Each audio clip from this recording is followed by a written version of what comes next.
Hari Om, Hari Om, Hari Om, Hari Om.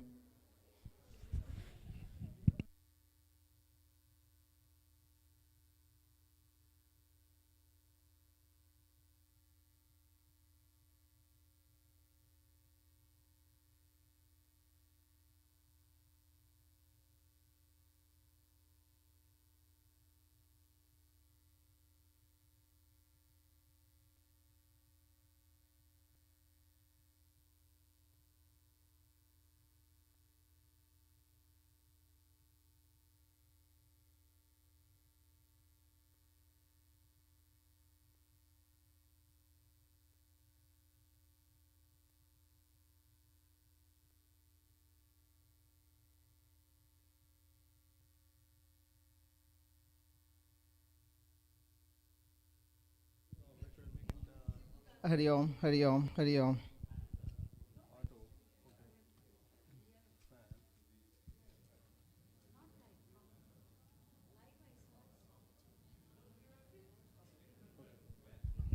Hari Om, Hari Om.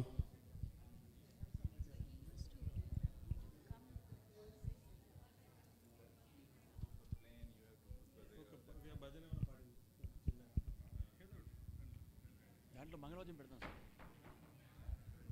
పాడండి sir ఏదన్నా చిన్న sir ఆడవాళ్ళది పాడించింది sir సంధ్య గారు సంధ్య సంధ్య ఒక చిన్న భజన పాడండి ఎవరికైనా ఇవ్వండి ప్లీజ్.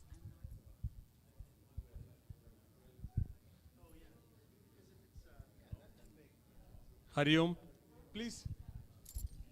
Anu, பாட்டு பாடுங்களேன் ஒரு 5 minutes அவருக்கு வருது 10 minutes ஆகும் we can enjoy வாங்க இல்ல சும்மா பேசிட்டே இருப்பீங்க எல்லாரும் வாங்க இந்த பாட்டு பாடுங்க ஓகே சின்ன கதை ஆனந்தம் தாண்டி பாடலாம். வாங்க வாங்க கம் இல்ல அவர் வந்து 10:20 அது இன்னும் 15 minutes இருக்கு அவ ஜிபிஎஸ் ஓகே வாங்க வாங்க காயத்ரி கூட்டின் அனுக்கு என்ன கூட்டின் அதானே நம்ம வந்து ஒரு இதே பாடிடலாம்.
இது 8 minutes போகும், then we can restart.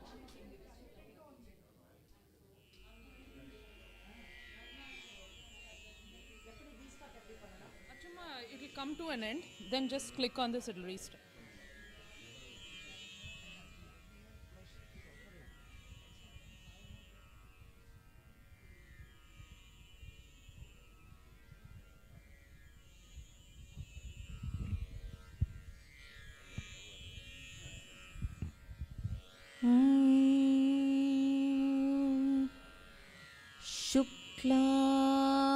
शुक्लाम्बरधरं विष्णुं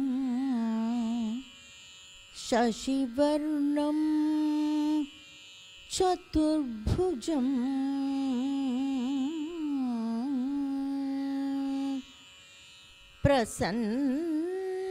प्रसन्नवदनं ध्यायेत्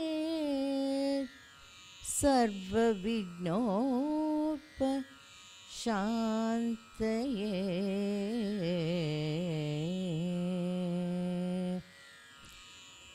वराक्षमाला दण्डं च कमण्डलोधरं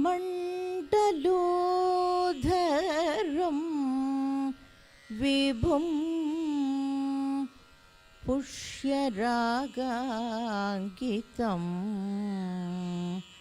पीतं वरदं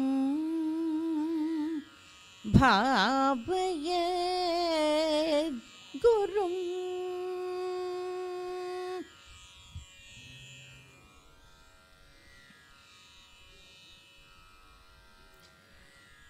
जपा कुसुम संकाशं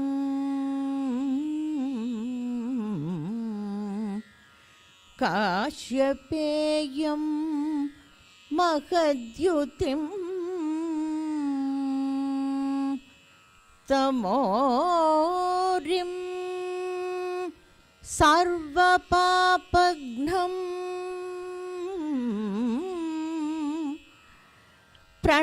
प्रणतोऽस्मि दिवाकरं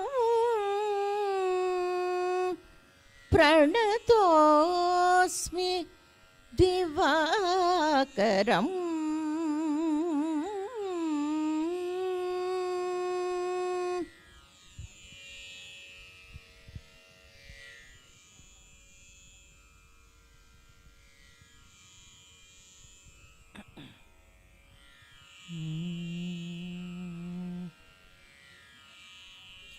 यद्गोपी वदनेन्दुमण्डनमभूत् कस्तूरिका पत्रकं यल्लक्ष्मी कुचचादकुम्भकलसे या कोशमिन्दीपरं यन्निर्वाणविधानसाधनविधौ सिद्धाञ्जनं योगिनां तन्नः श्यामळमाविरक्तु हृदये कृष्णाभिधानं महः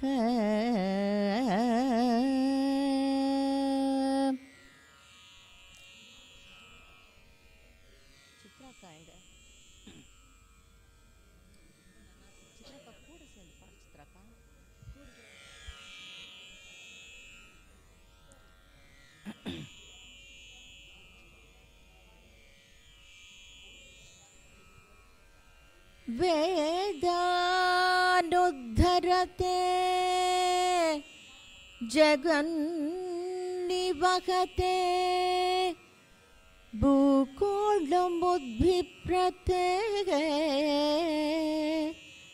दैत्यं धारयते बलिं चलयते क्षत्रक्षयं कुर्वते पौलत्स्यं जयते हलं कलयते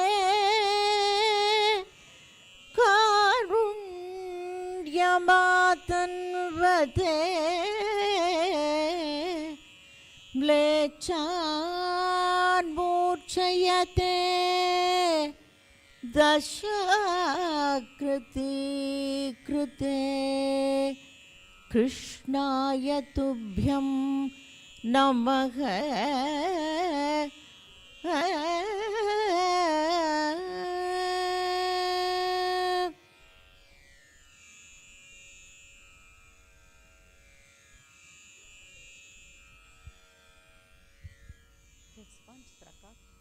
ஏதாவது ஒரு அபிராமி எதாவது பாடலாமே அபிராமி எந்தாவது பாடலாம்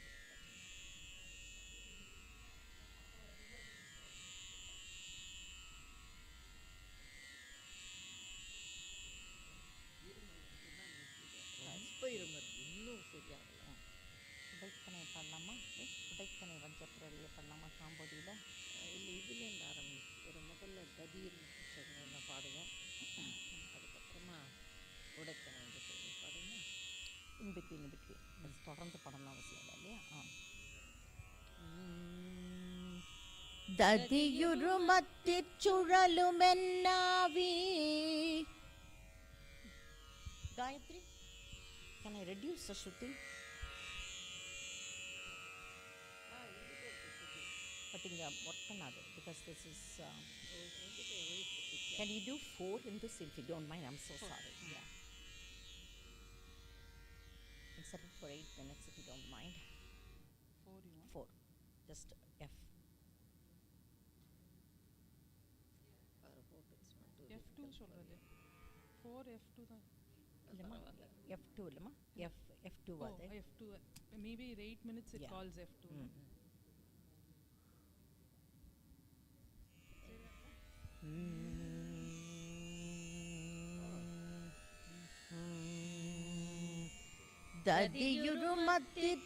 ദതിയുരുമത്തിച്ചുഴലുമെന്നാവി തളർവില്ലതോർ ഗതിയുരുവണ്ണം കരുത് കണ്ടായ് കമലാലയനും മുതിയുരുവേണി മകിഴ്ണനും மாலும் என்றும் துயுரு சேவடியாய் சிந்தூரானன சுந்தரியே சுந்தரி எந்தை துணைவி என் பாசத்தொடரையெல்லாம் வந்தரி சிந்தூர வண்ண பெண்ணாள் மகிடன் தலை மேல் அந்தரி நீலி அழியாத கன்னிகை ஆரணத்தோன் கந்தரி கைத்தலத்தாள் மலர்த்தாள் என் கருத்தனவே.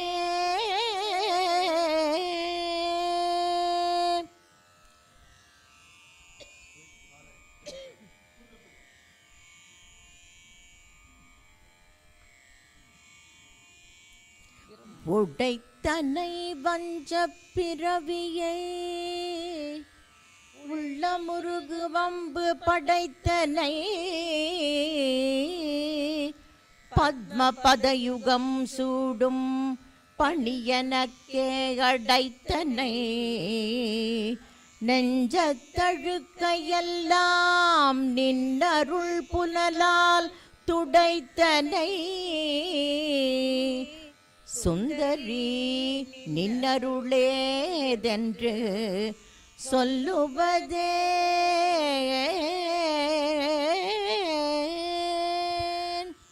சொல்லும் பொருளும் என நடமாடும் துணைவருடன்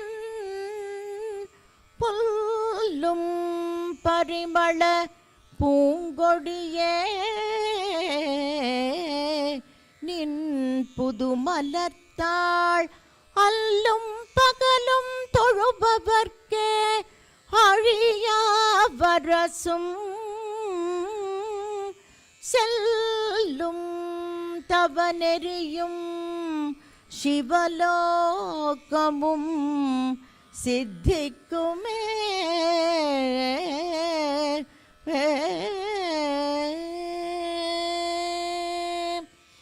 தனம் தரும் கல்வி தரும் ஒரு நாடும் தளர்வறியா மனம் தரும் தெய்வடிவும் தரும் நெஞ்சில் வஞ்சமில்லா இனம் தரும் நல்லனவெல்லாம் தரும் அன்பரென்பவர்க்கே கனம் தரும் பூங்குழலாள் அபிராமி கடை கண்களே.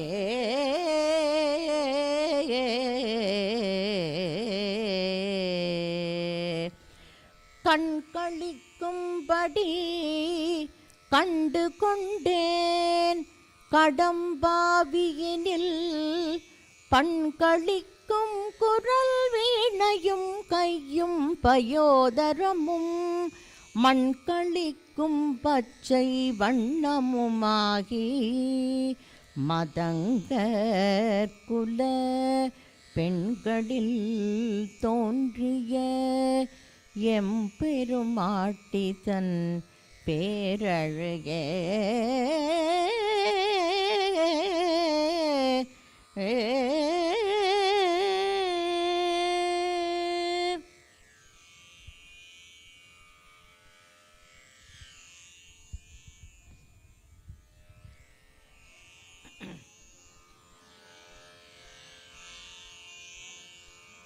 என்னம்மா?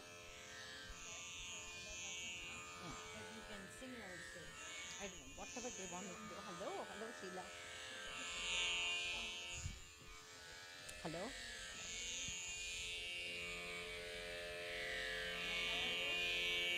Hello, Sadhu. I just thought really somebody put the tape, I mean a CD. I didn't know you were singing. Oh, you were so sweet. Thank you. Thank you. Really, Sheila? I thought, perfectly somebody put the CD. Today is Sunday for Aditya. For Aditya, okay. See, that's what I thought. Okay. Then I saw Thank you. I am teaching Navagraha Stotram for our Skanda group. I composed the ragam. I do the ragam. I composed the ragams. No, then you have to help me to do some. Okay. It's on? I don't know. You heard. Here.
Good morning, namaskaram, and vanakkam to everyone. I'm Anjali Joshi, Chairman of Trustee Board, and on behalf of the Indian American Cultural Center, it is my privilege to welcome Shri Dushyanth Sridhar ji once again to our temple and bless us with his spiritual discourse. Dushyanth Sridhar ji requires no introduction. He is a Vedic speaker, writer, actor, director, entrepreneur, alumnus of BITS Pilani, and alumnus of Indian Academy of Science, Bengaluru. He is one of the most sought-after public speaker on Sanatan Dharma, who renders discourses in English and Tamil on Ramayana, Mahabharata, Bhagavata, Vishnu Purana, Bhagavad Gita, Vishnu Sahasranama, and Divya Prabandha. He delivers discourses interspersed with music as Harikatha and with dances as Kathanritya. He has rendered over 3,000 discourses in 22 countries worldwide. He is liked by both the older population and the younger ones, as he is not only very articulate in English language, but also reinterprets our scriptures for the times we live in. Please join me in welcoming Dushyanth Sridhar ji once again before we settle down to listen and absorb his discourse today on Nava, Vidha, Bhakti. Namaskar.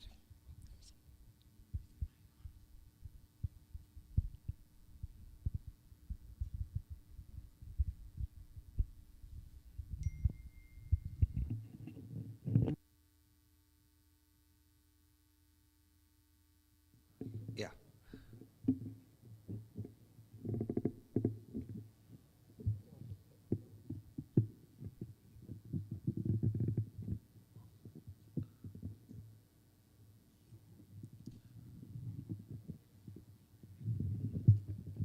Yeah.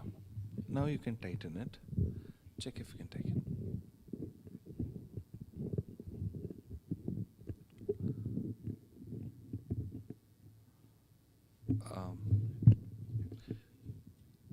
No, so what's happening is the weight of this side is more. So if you pull it that side, the balance will be maintained.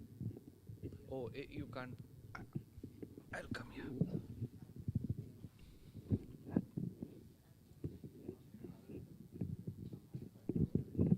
Yeah.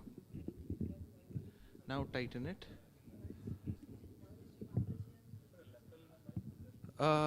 I'm okay with this. I'll just check if it works, else I'll take a label one. Oh, it is. Is that a good one in the sense it works, right? Okay.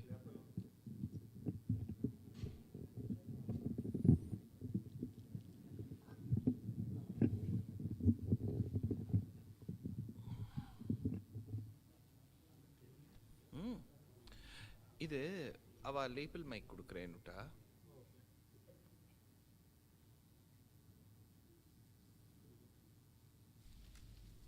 Hari Om. Hari Om.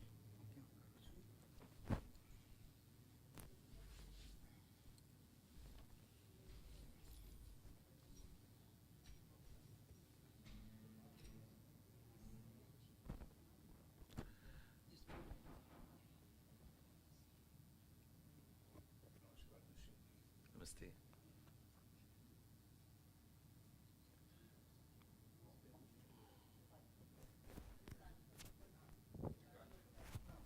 Is it in the year? Okay. Okay. Okay.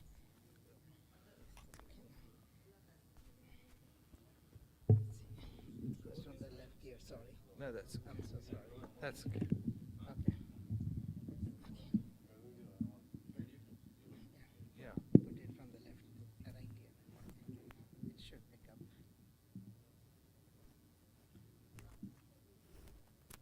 Okay, just say something.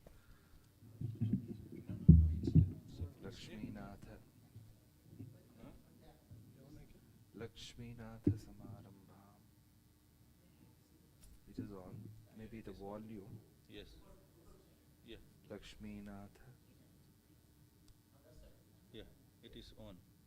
Everything is on. Lakshmi Natha Samarambham. Lakshmi Natha Samarambham Nathayam Madhyamam. Yeah. I think you have to reduce the volume by little.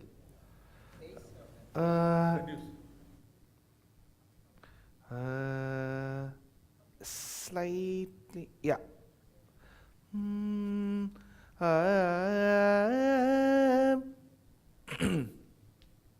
Yeah.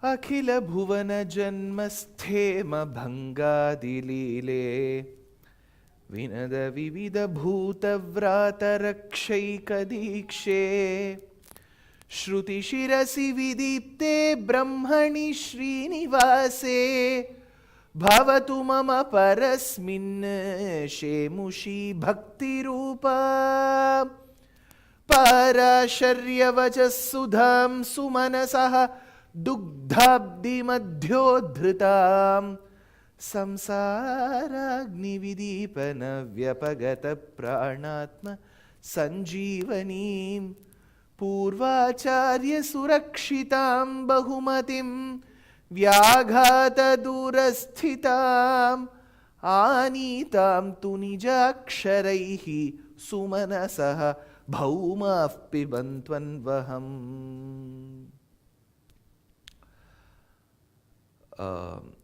Happy morning to all the Astikas who have gathered in this beautiful temple premises. I am indebted. At the same time, I feel privileged to be sitting in the sacrosanct premises of Sri Ram Parivar. The topic chosen for the day, after 4 years and 3 months, I'm here. The topic chosen for the day is Nava, Vidha, Bhakti. So, there are two ways of interpreting the topic itself.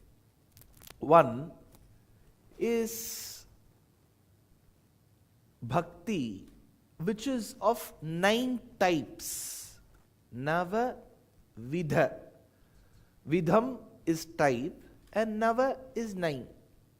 So what are the 9 types or forms of Bhakti? One. Second is Nava in Sanskritam stands for modern or contemporary. That which is modern or contemporary is referred to as Nava. Navinam, we say. Pura api navam Puranam. Why is Puranam called Puranam? Pura, that which is old. But just because it is old and ancient, it doesn't mean it has attained or reached its expiry date. It doesn't mean it is outdated. If you have the ability to interpret it as per the times in which you are living, then it is Pura, though ancient, yet contemporary. Api Navam Puranam. So Pura api Navam Puranam. So Nava in Sanskritam stands for modern or contemporary. So the second way of interpreting Navavida Bhakti is how modern or how contemporary or how new is this Bhakti. So these are the two ways of interpreting. Even before I get into delineating what is the content of this topic, I'm just taking a very rough census. How many of you speak the Bharatiya languages, which is Tamil? Okay. How many of you speak Telugu? How many of you speak Kannada? Not ability to speak, mother tongue. Many of you will be polyglots. How many of you speak Kannada? Okay. How many of you speak, your mother tongue is Malayalam? Okay, one. How many of you speak Marathi, Gujarati, Hindi?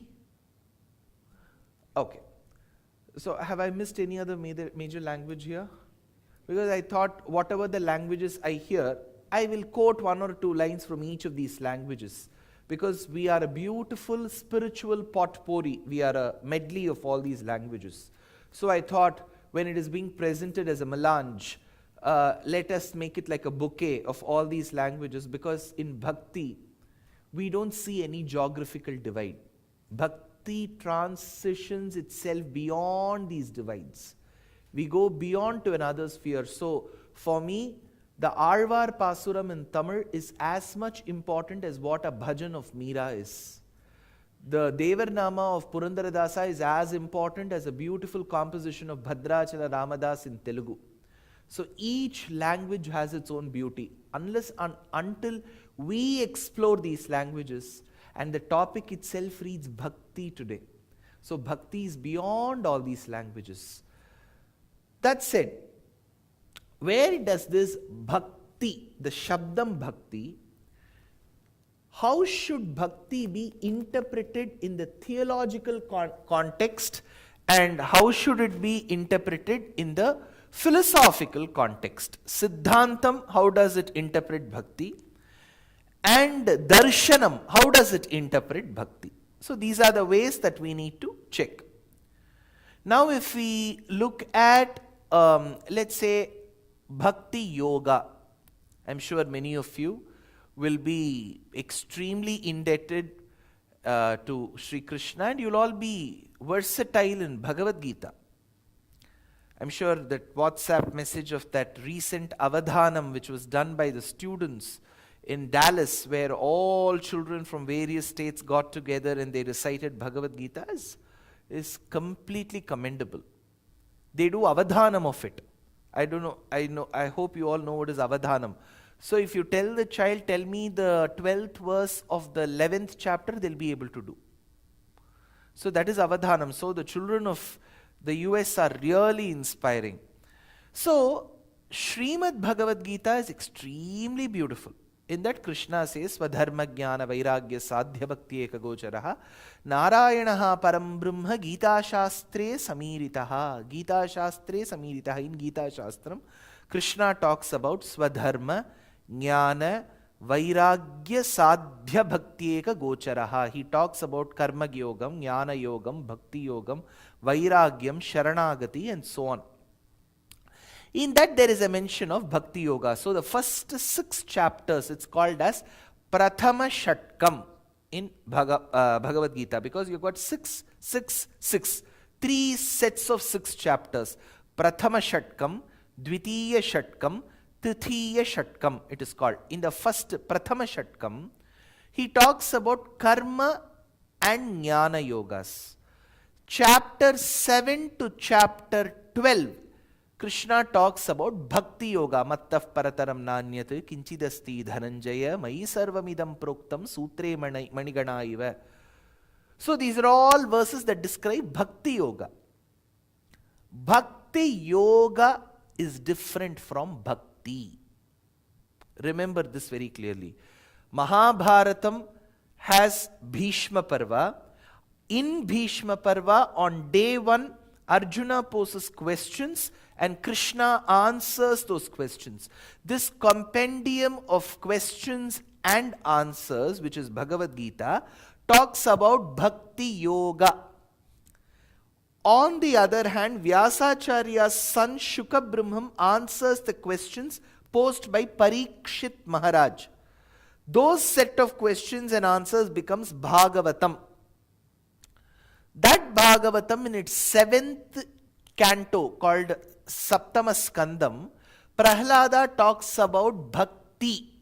That is Navavida Bhakti. So Bhakti is different from Bhakti Yogam. First, do you know this, or you were under the impression that Bhakti Yoga is Bhakti? You should be honest. You must have thought Bhakti is Bhakti Yoga. Both are different. Bhakti is different, Bhakti Yoga is different. I'll tell you the difference and then we'll get into Navavida Bhakti. Yoga Shabdam in Sanskrit means union. When two things get together, it is called yoga. That is why we say yoga vichedam.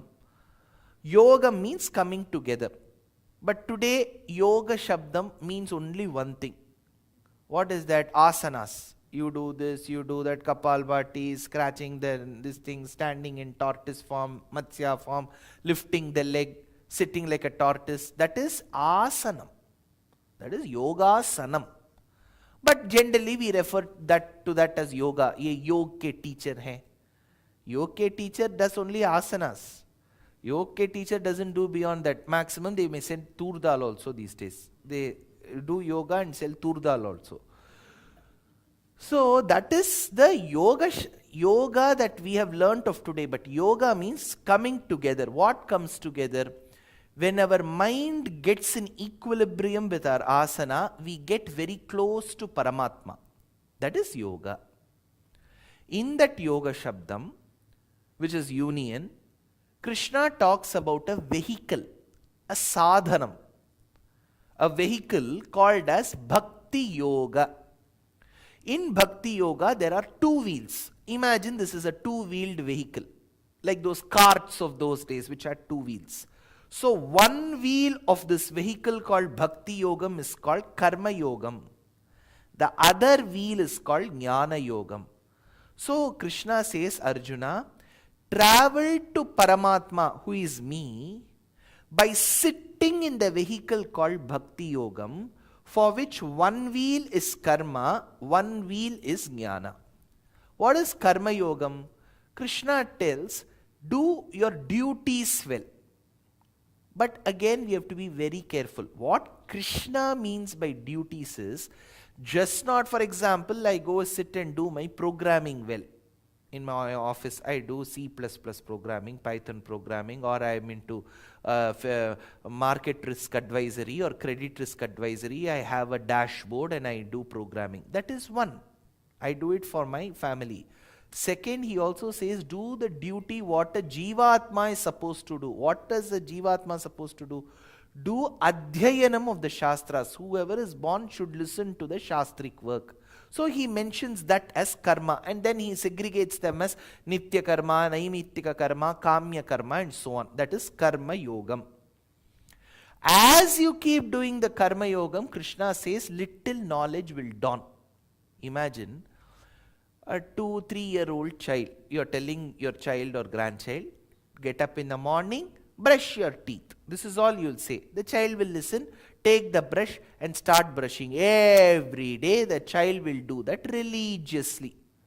Later, when the child reaches class 1 or grade 1 or grade 2, the teacher will say, children, you know why we brush our teeth? No, ma'am.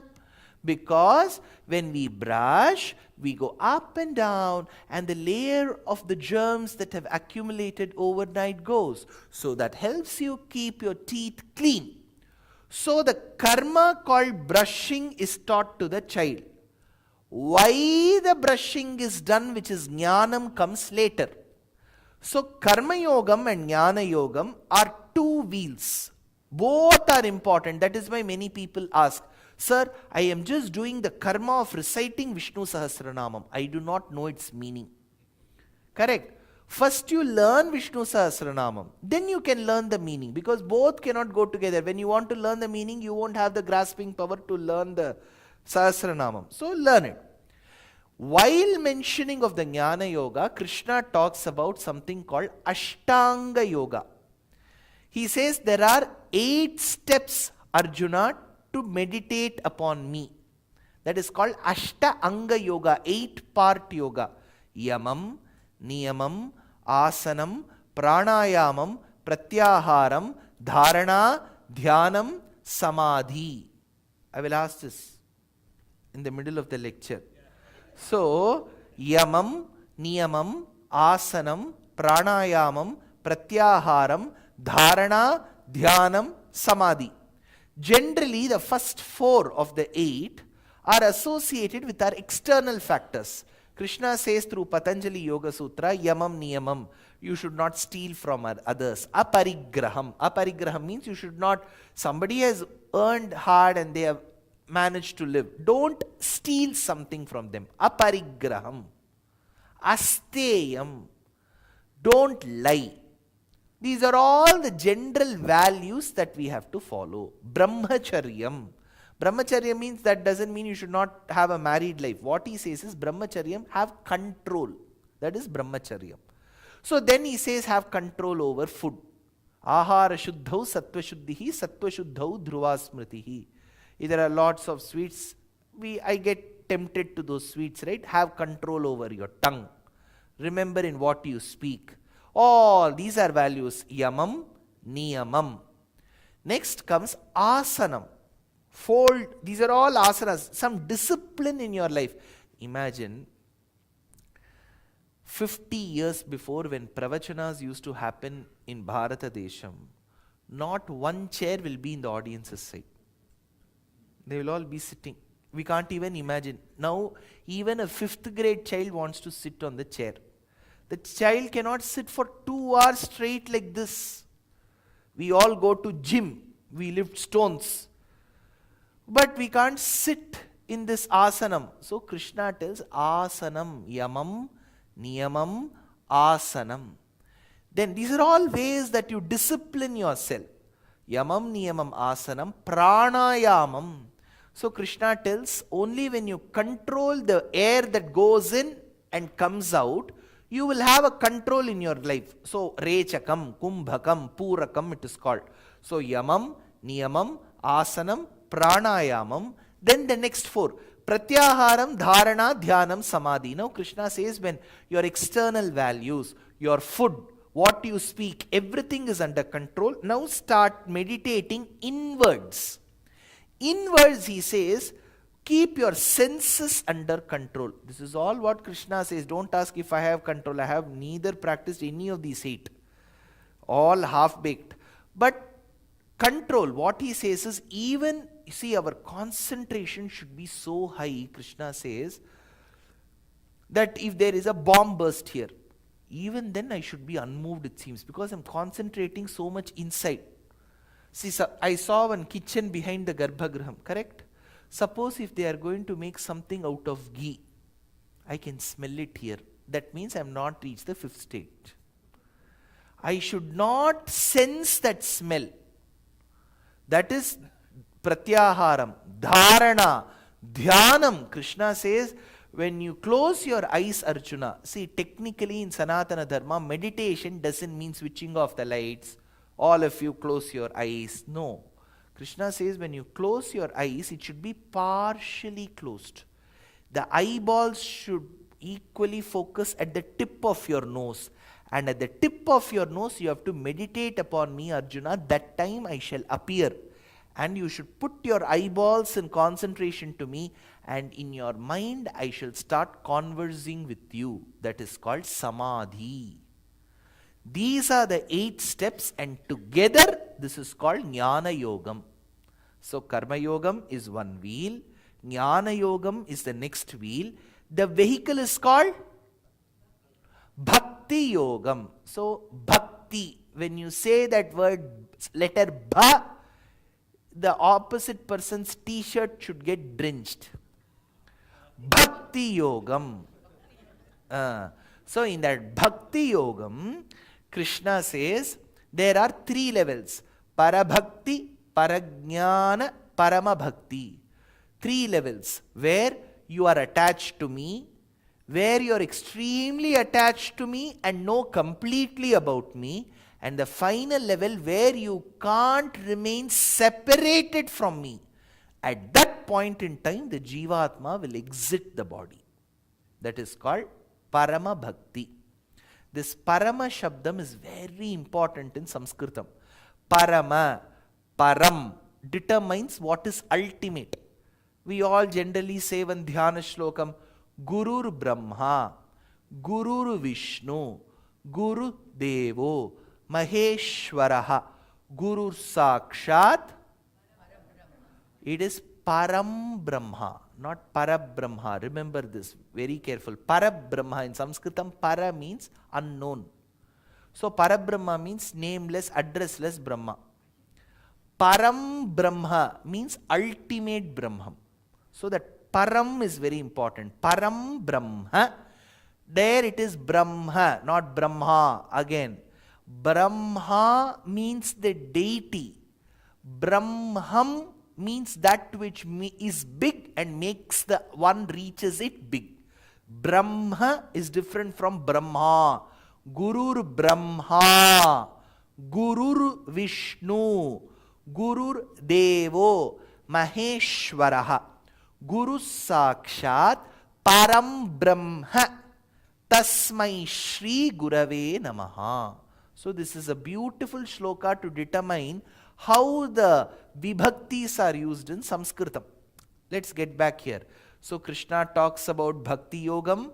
Bhakti Yogam has two wheels, Karma Yoga and Jnana Yoga. Karma Yoga talks about karmas. Jnana Yoga talks about Ashtanga Yoga. Bhakti Yoga has three steps, Parabhakti, Parajnana, Paramabhakti.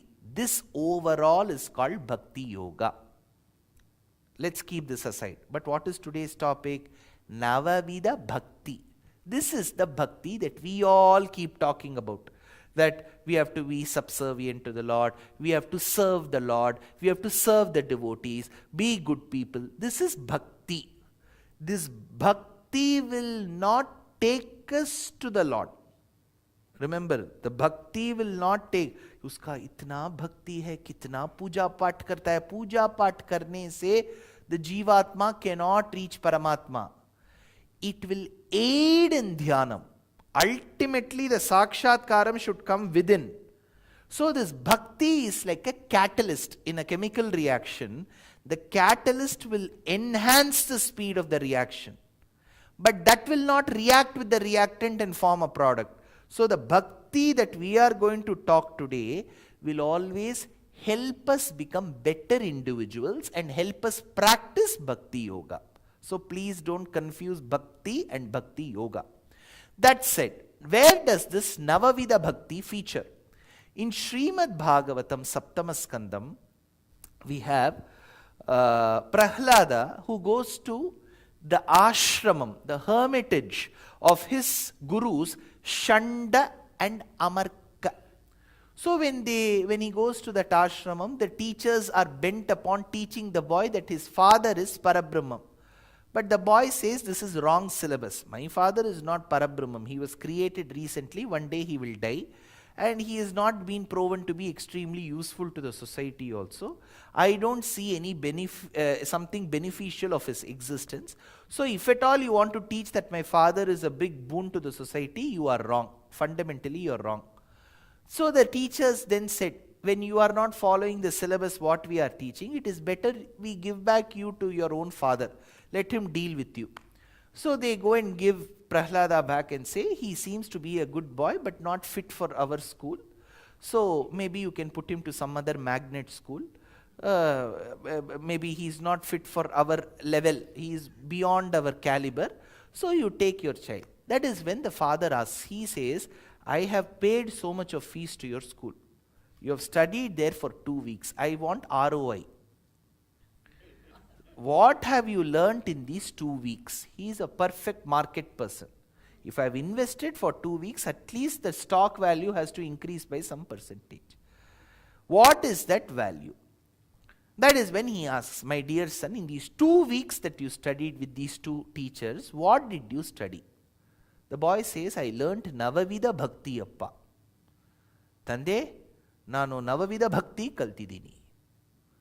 I have studied Navavida Bhakti. The teachers looked at each other. We never taught him this. This is out of syllabus. He must have studied from Chat GPT. Okay. What have you learnt? That is when the boy said, Shravanam Kirtanam Vishnoho Smaranam Padasevanam Archanam Vandanam Dasyam Sakhyam Atmanivedanam Iti Pumsar Pitar Vishnor Bhaktische Navalakshana Shravanam Kirtanam. My dear father, I have learnt that there are 9 lakshanas. See, lakshanam in Sanskritam means that whose presence makes the existing object beautiful. See, generally there is a statement in Tamil, those of you who speak Tamil, Lakshanama irkala. Lakshanama irkala na, we mean beauty. But Lakshanam doesn't determine beauty. See, some may say, Karpa irka, anala Lakshanama irka. So it is not the color also. That which brings the radiance in a person is Lakshanam. But in Nyaya Shastram, there is another word for Lakshana. Lakshanam, Upalakshanam, these are all words that determine the inseparability of the attribute from the object. For example, I ask, which is Srinivasan's house? Which is Srinivasan's house? Now I can tell the right address. I can say number 131, Caterpillar Street, something I can say. Instead I am saying, Srinivasan's house is that house where Tesla car is standing outside. I can give that indication. But there is a problem in that Lakshanam. I'll tell you why. If the Tesla car is driven, then I have to perennially search for Srinivasan's house. That is not an inseparable Lakshanam. That is a separable one. Correct. So, Srinivasana kuncham ashadu vadiyum. That is inseparable. Perennially he is born with that. Correct. So, inseparable attribute is Lakshanam. What are the Navalakshanas? Prahlada says, Shravanam. What is the first thing we should acquire? Anybody, I am not talking only about the elderly folks. Your children, your grandchildren, your prospect children, your prospect grandchildren. What should they acquire? First attribute. Forget even Bhakti.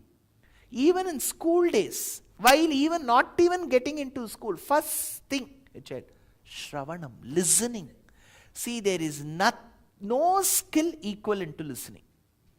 Stephen Covey says, in the 4th habit of 7 habits of highly effective people, he writes the 4th habit, listen first to understand and then be understood.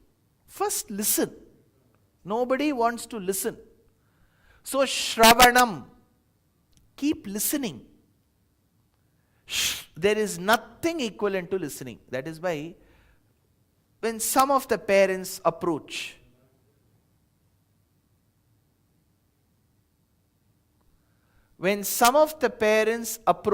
at the end of the lecture and ask, sir, what should we teach?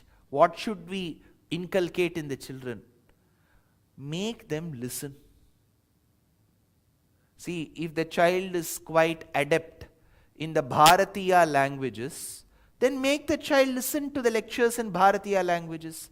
But if the child is good in English, may not be that versatile in the Bharata based languages, make the child listen to English lectures. Now you may wonder, sir, if the child listens to English lectures, do you think the child will understand? Are we understanding?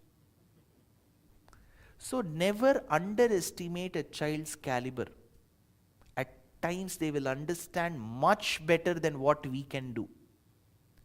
I have realized that in a few of these days, in the last 30-40 days in the US, 7 days I've been speaking in each of the cities continuously.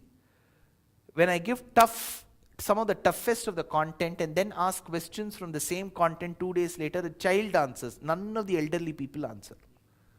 Children are very smart. So let them listen. Listening is an art. Shravanam. Who did this? Prahlada is the product of listening.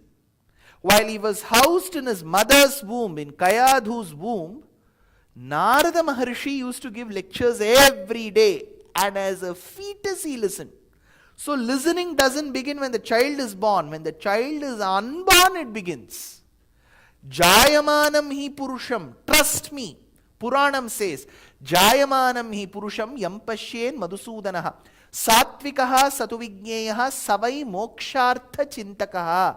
Puranam asks, who is that person who is blessed enough?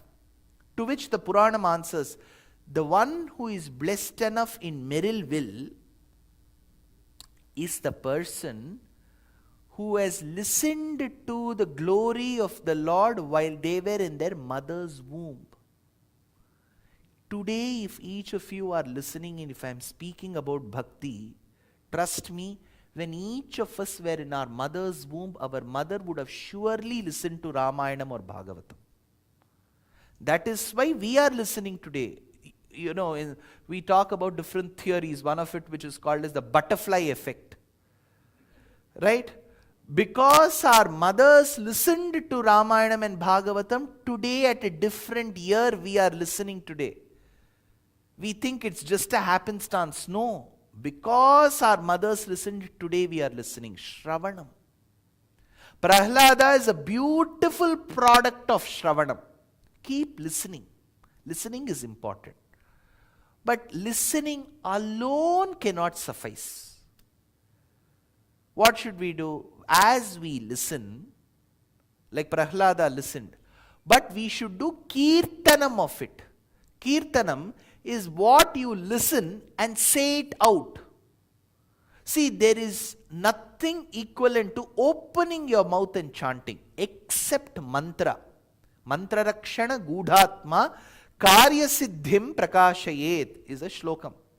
Mantra, जो भी मंत्र है, वो जो मंत्र है उसको हमें कंठस्थ नहीं बोलना है. माने कि हम मुंह ओपन करके नहीं बोल सकते हैं, खुले मुंह में नहीं बोल सकते हैं मंत्र. जैसे गायत्री मंत्र है.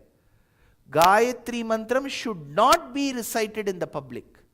It should not be, we should not even open. If I say this, people will be surprised. ये क्या है?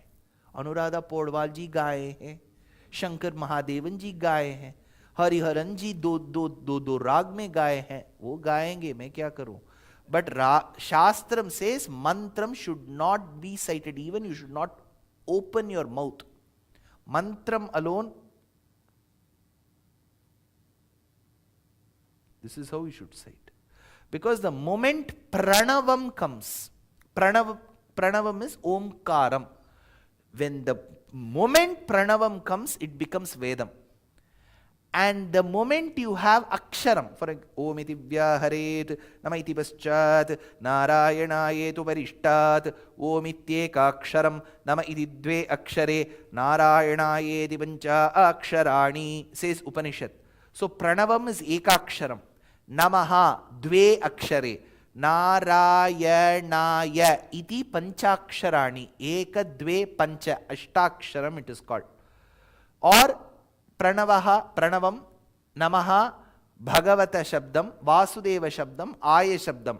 Dvadashakshari it is called. You should not open your mouth inside. You should get upadesham and recite it in your mind. Baki shlok, you can say it aloud.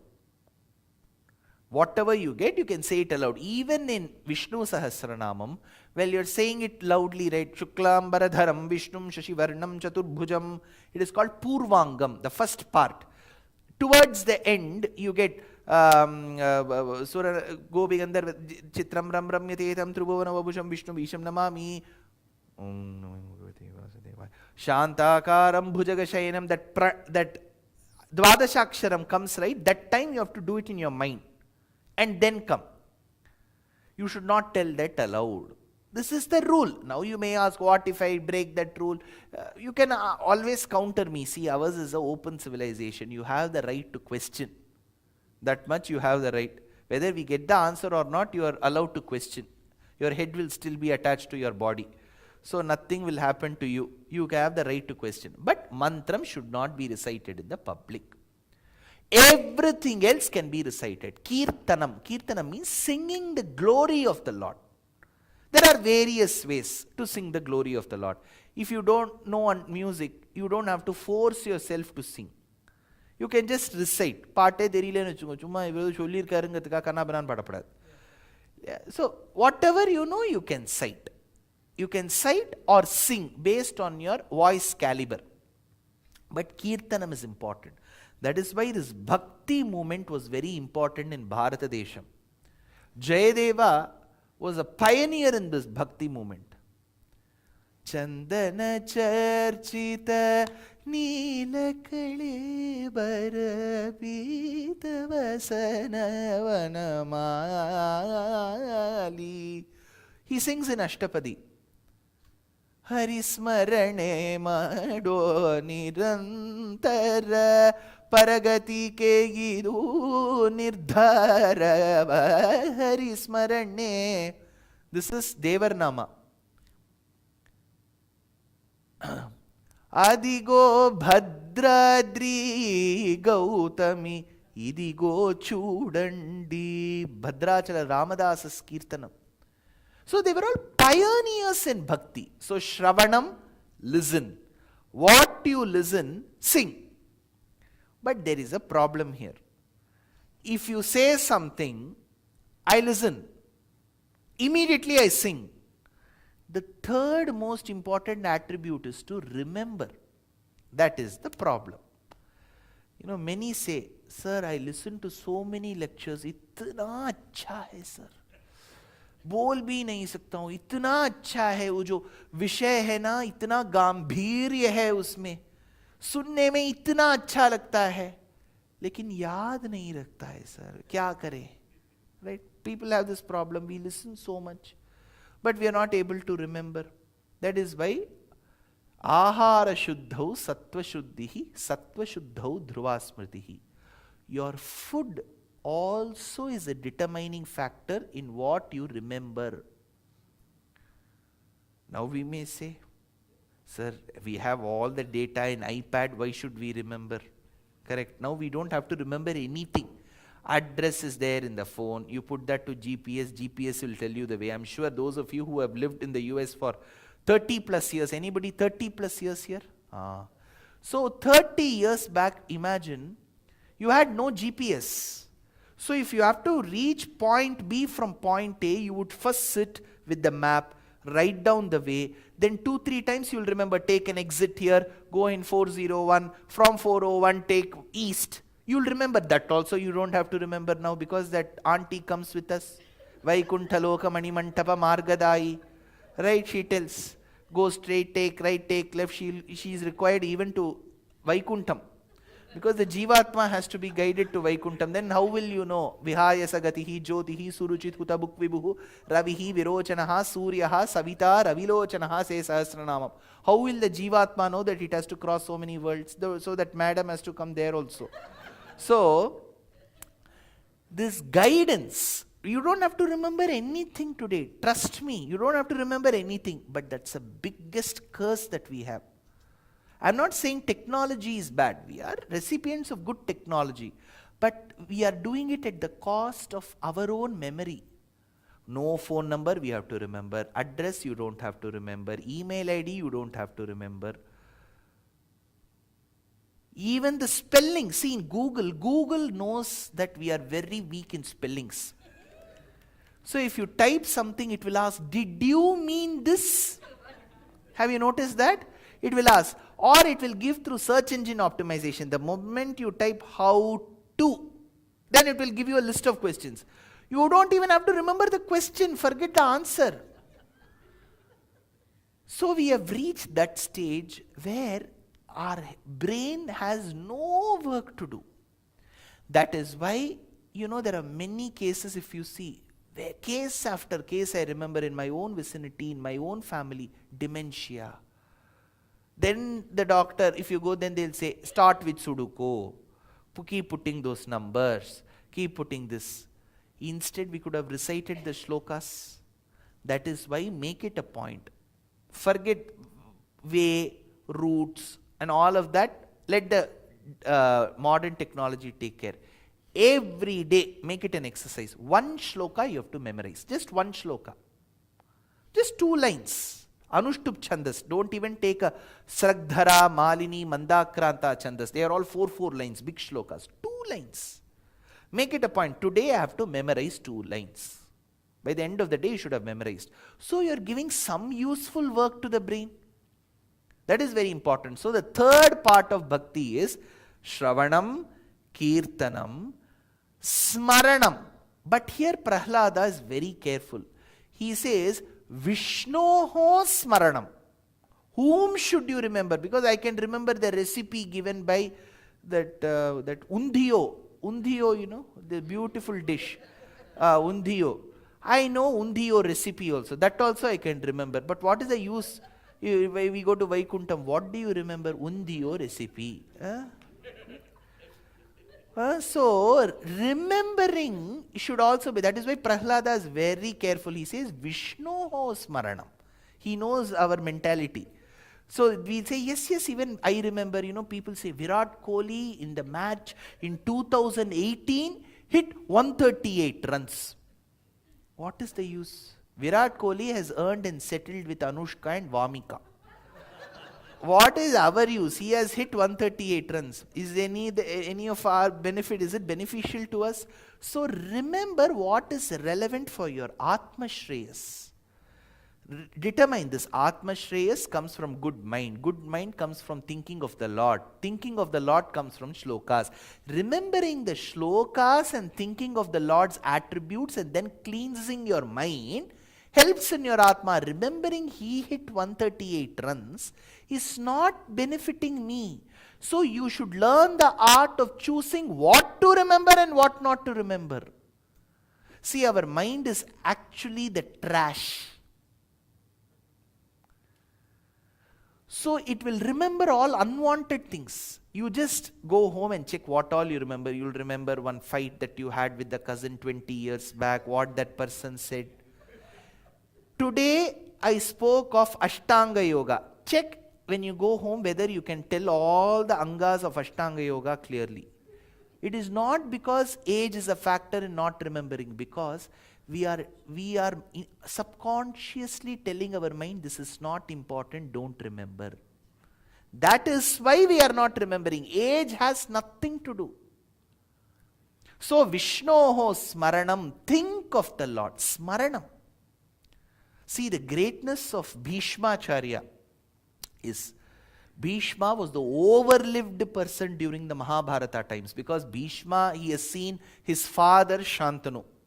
He has seen his brothers Vichitravirya and, very good, Chitrangada and Vichitravirya. He has seen Vichitravirya's sons, which is exactly biological sons of Vyasa, called as Dhritarashtra, Pandu and Vidura. He has seen Dhritarashtra and Pandu's sons called the Dhartarashtra's 100, Yuyutsu, Dushala and the sons of Pandu, the Pandavas. He has seen Pandu's children, the Pandavas. He has seen Arjuna and Bhima's son, Ghatotkacha and Abhimanyu. So he has seen so many generations. Such an overlived man. He is known every bit of history in Hastinapura. He knew everything.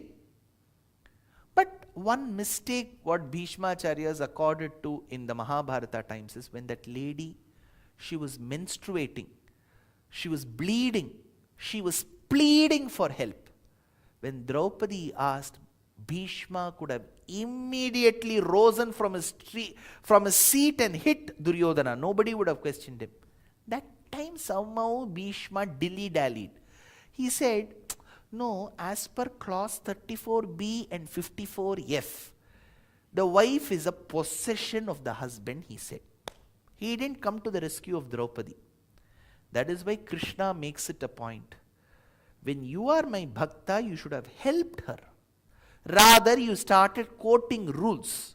So that is why Bhishmacharya was laid to rest on the bed of Pharaohs. Sharatalpagato Bhishma. When all that blood got drained, all that remained was some skeleton and a thin layer of skin up, over and below. He recited Vishnu Sahasranamam and Krishna went back to Dwaraka. Krishna was playing dice. Pashyantishu shrutishu paritaha suribrundenna sardham madhye kritya triguna phalakam nirmitaha sthana bhedam Vishwadishaha pranayini sada vibrama dyuta vrittaha. Dyuta vrittam means gambling. So while Krishna was playing gambling with Rukmini, he started shedding tears. Krishna. Rukmini said, generally you make others shed tears. Why are you shedding tears? That is when he says, Sharatalpa gato bhishmaha. Bhishma's Jivatma is going to leave his body. Now he is thinking of me. Smaranam. Imagine in that state. Just imagine your modern day thing I'm telling. A person is on ventilator. ICCU. I don't know what you call it here. There may be a different name. ICCU. That person is in a ventilator. Tough. Everywhere there is IV given. There is not a single place in the body where there is not a needle prick. People are very, very less hopeful of the person's survival. Pain throughout the body. That time the person manages to think of the Lord. See, now what we are thinking, I am thinking of the Lord is not great. I am hale and healthy, I am thinking of the Lord. Vishnoho Smaranam. Bhishmacharya is a classic example of how bhakti can get so mature and divine. Even in that last crucial critical minute and moment, he can think of the Lord. Shravanam, Kirtanam, Vishnoho Smaranam. So as I keep telling these names, in your subconscious mind you should also repeat. Then only you will remember. Vishnoho Smaranam. Fourth, Pada Sevanam. This is the next Lakshanam of Bhakti. See, the modern world, the Vokeshwara, Vokanayaka, the woke world will think, why should one human being fall at the other person's feet?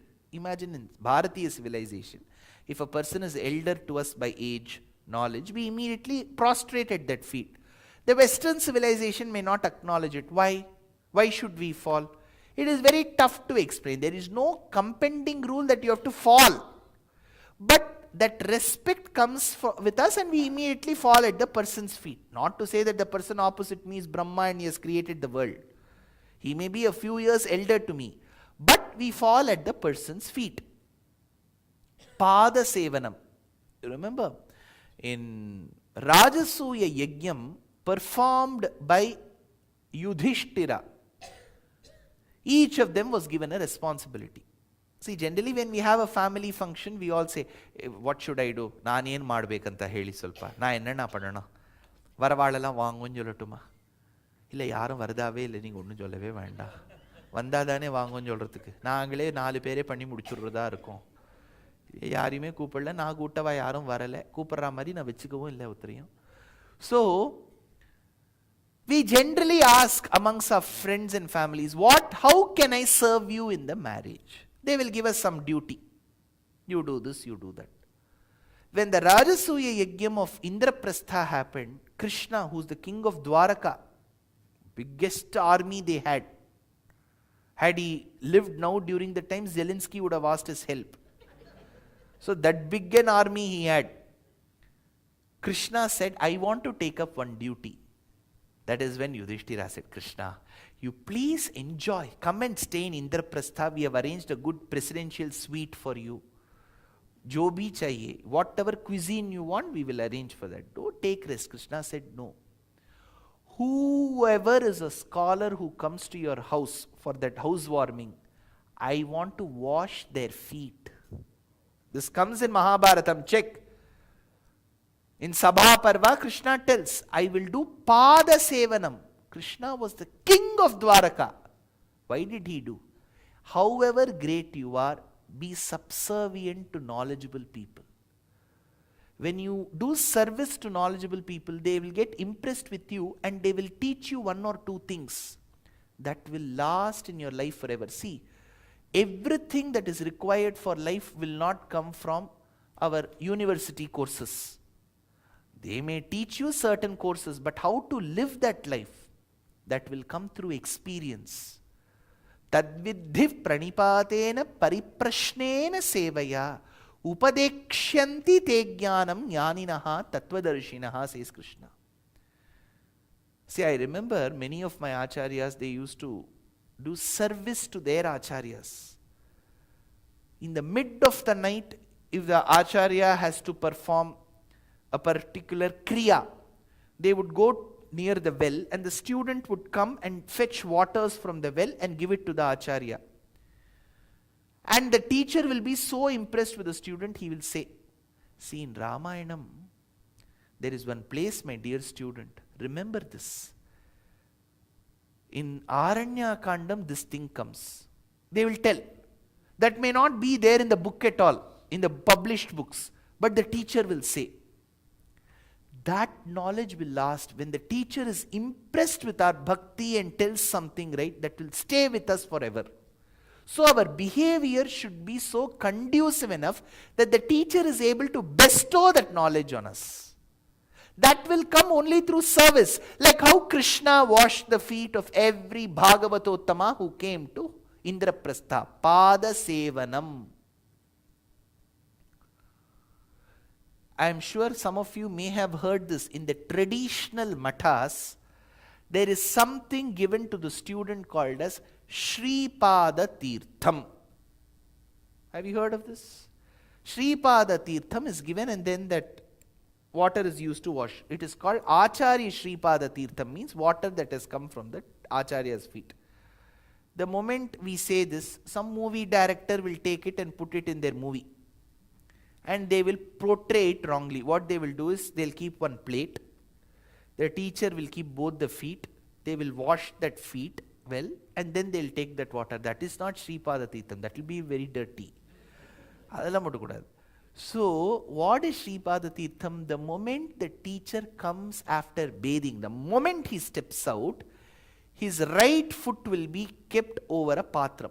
Water drops will pass through the first toe.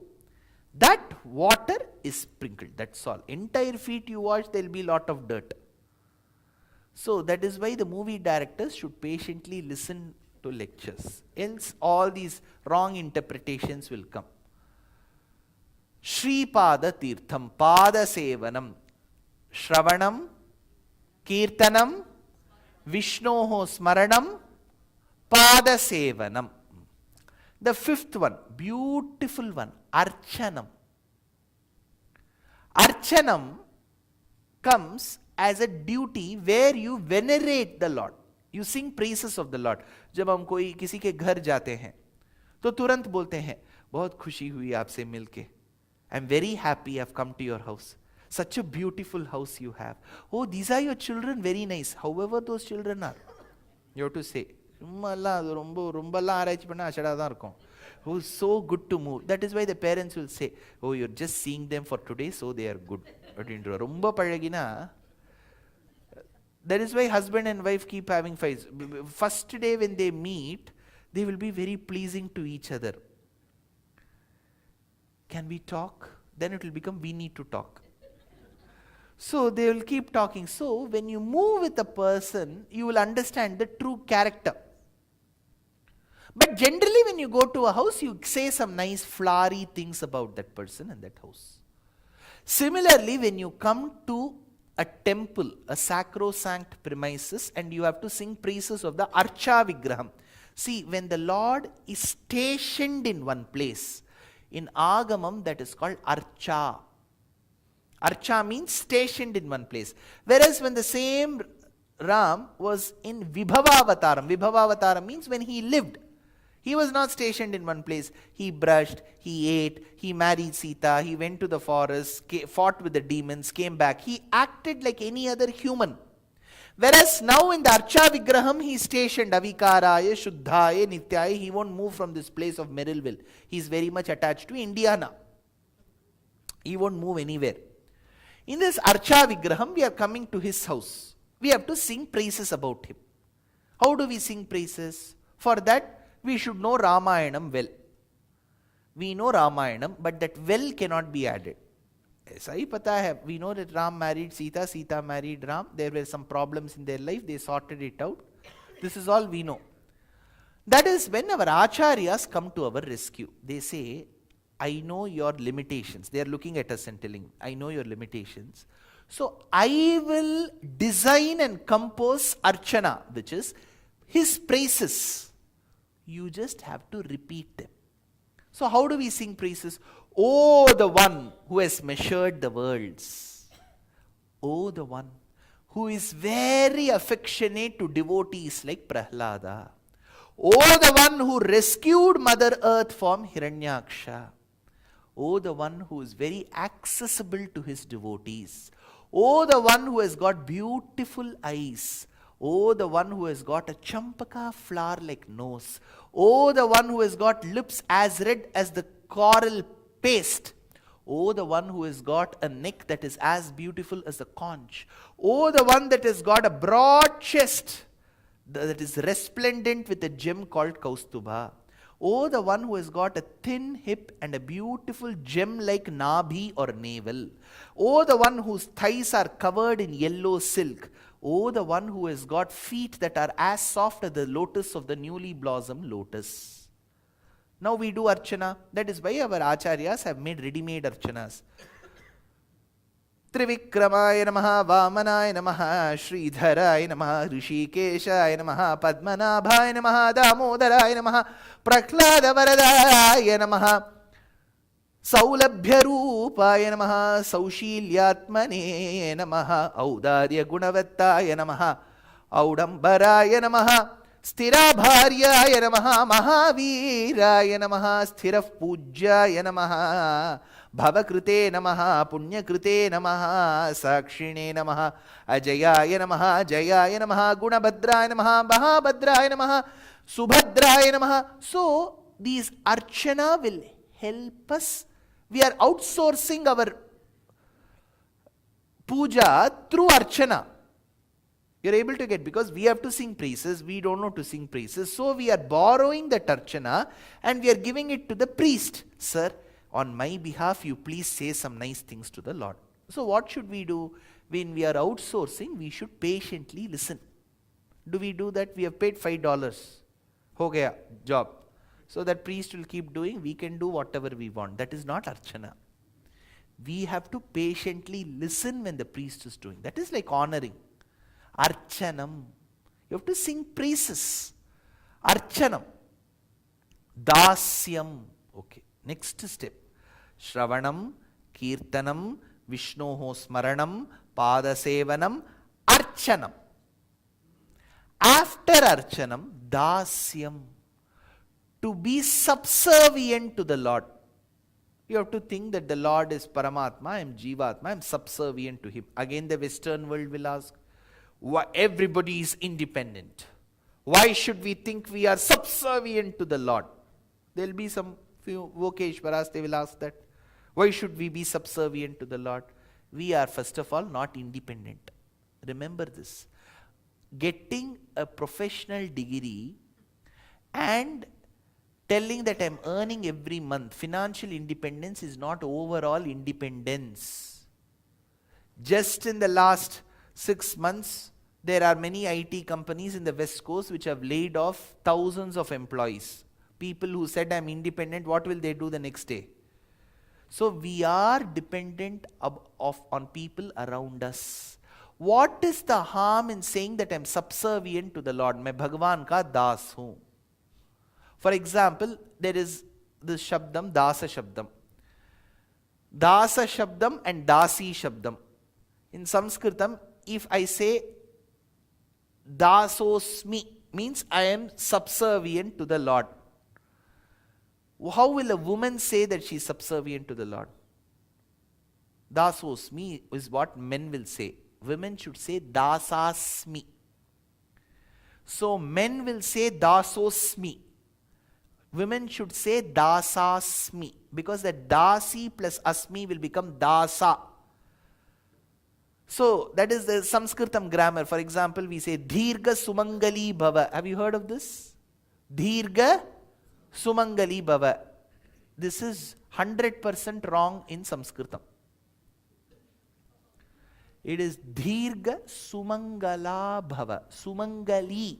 That Ikaranta Shabdam cannot come in Sanskritam when you add Dhirga. Who follows grammar? Right? Nobody wants to follow grammar. Because In Ranga Rao's movie in 1963, N.T. Rama Rao said Dirga Sumangali Bhava. Is N.T. Rama Rao Panini? It is Dirga Sumangala Bhava.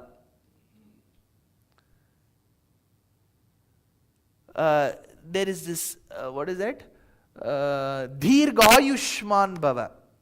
You cannot add Dirga and Man together. It is two positives. Ayushman Bhava is the correct thing. Dirga. See, unnecessarily you should not add words and make it complicated wrong. Ayushman Bhava. And Dirga Sumangala Bhava. Sumangala, not Sumangala. See, in Prachina Sanskritam there is no la.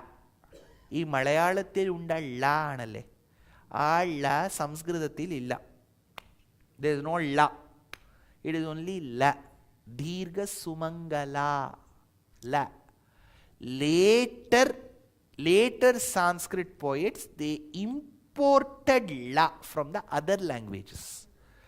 Traditional Sanskritam had no la. So, Dirga Sumangala Bhava. This is how you should say. Now, let's come back to this one. Dasyam. I am subservient to the Lord. That is why Vibhishana, he tried advising his brother, my dear brother, you have abducted somebody else's wife, that too from a foreign country. Then you will be tried in the International Court of Justice. And imagine any one of the subjects does a mistake, the king has the right to question that person. If the king himself is characterless, then who will question that king? So don't do this. Don't get caught in Me Too. Okay? So, you don't misbehave with Sita. That is when Ravana admonishes his own brother. He says, who are you to question me? I am Ravana, Vimshad Bhujam, Dashagrivam, Sarvalakshana Lakshitam, Vishalavakshasam Veeram, Ravanam Devarupinam. I am Ravana and you are questioning me. I do what I wish. That is when Vibhishana said, when you have closed your ears to good advice and you are doing something which is not adhering to dharma, and if I still stay in Lanka, it means I will have to partake in that adharma. I cannot stay here anymore.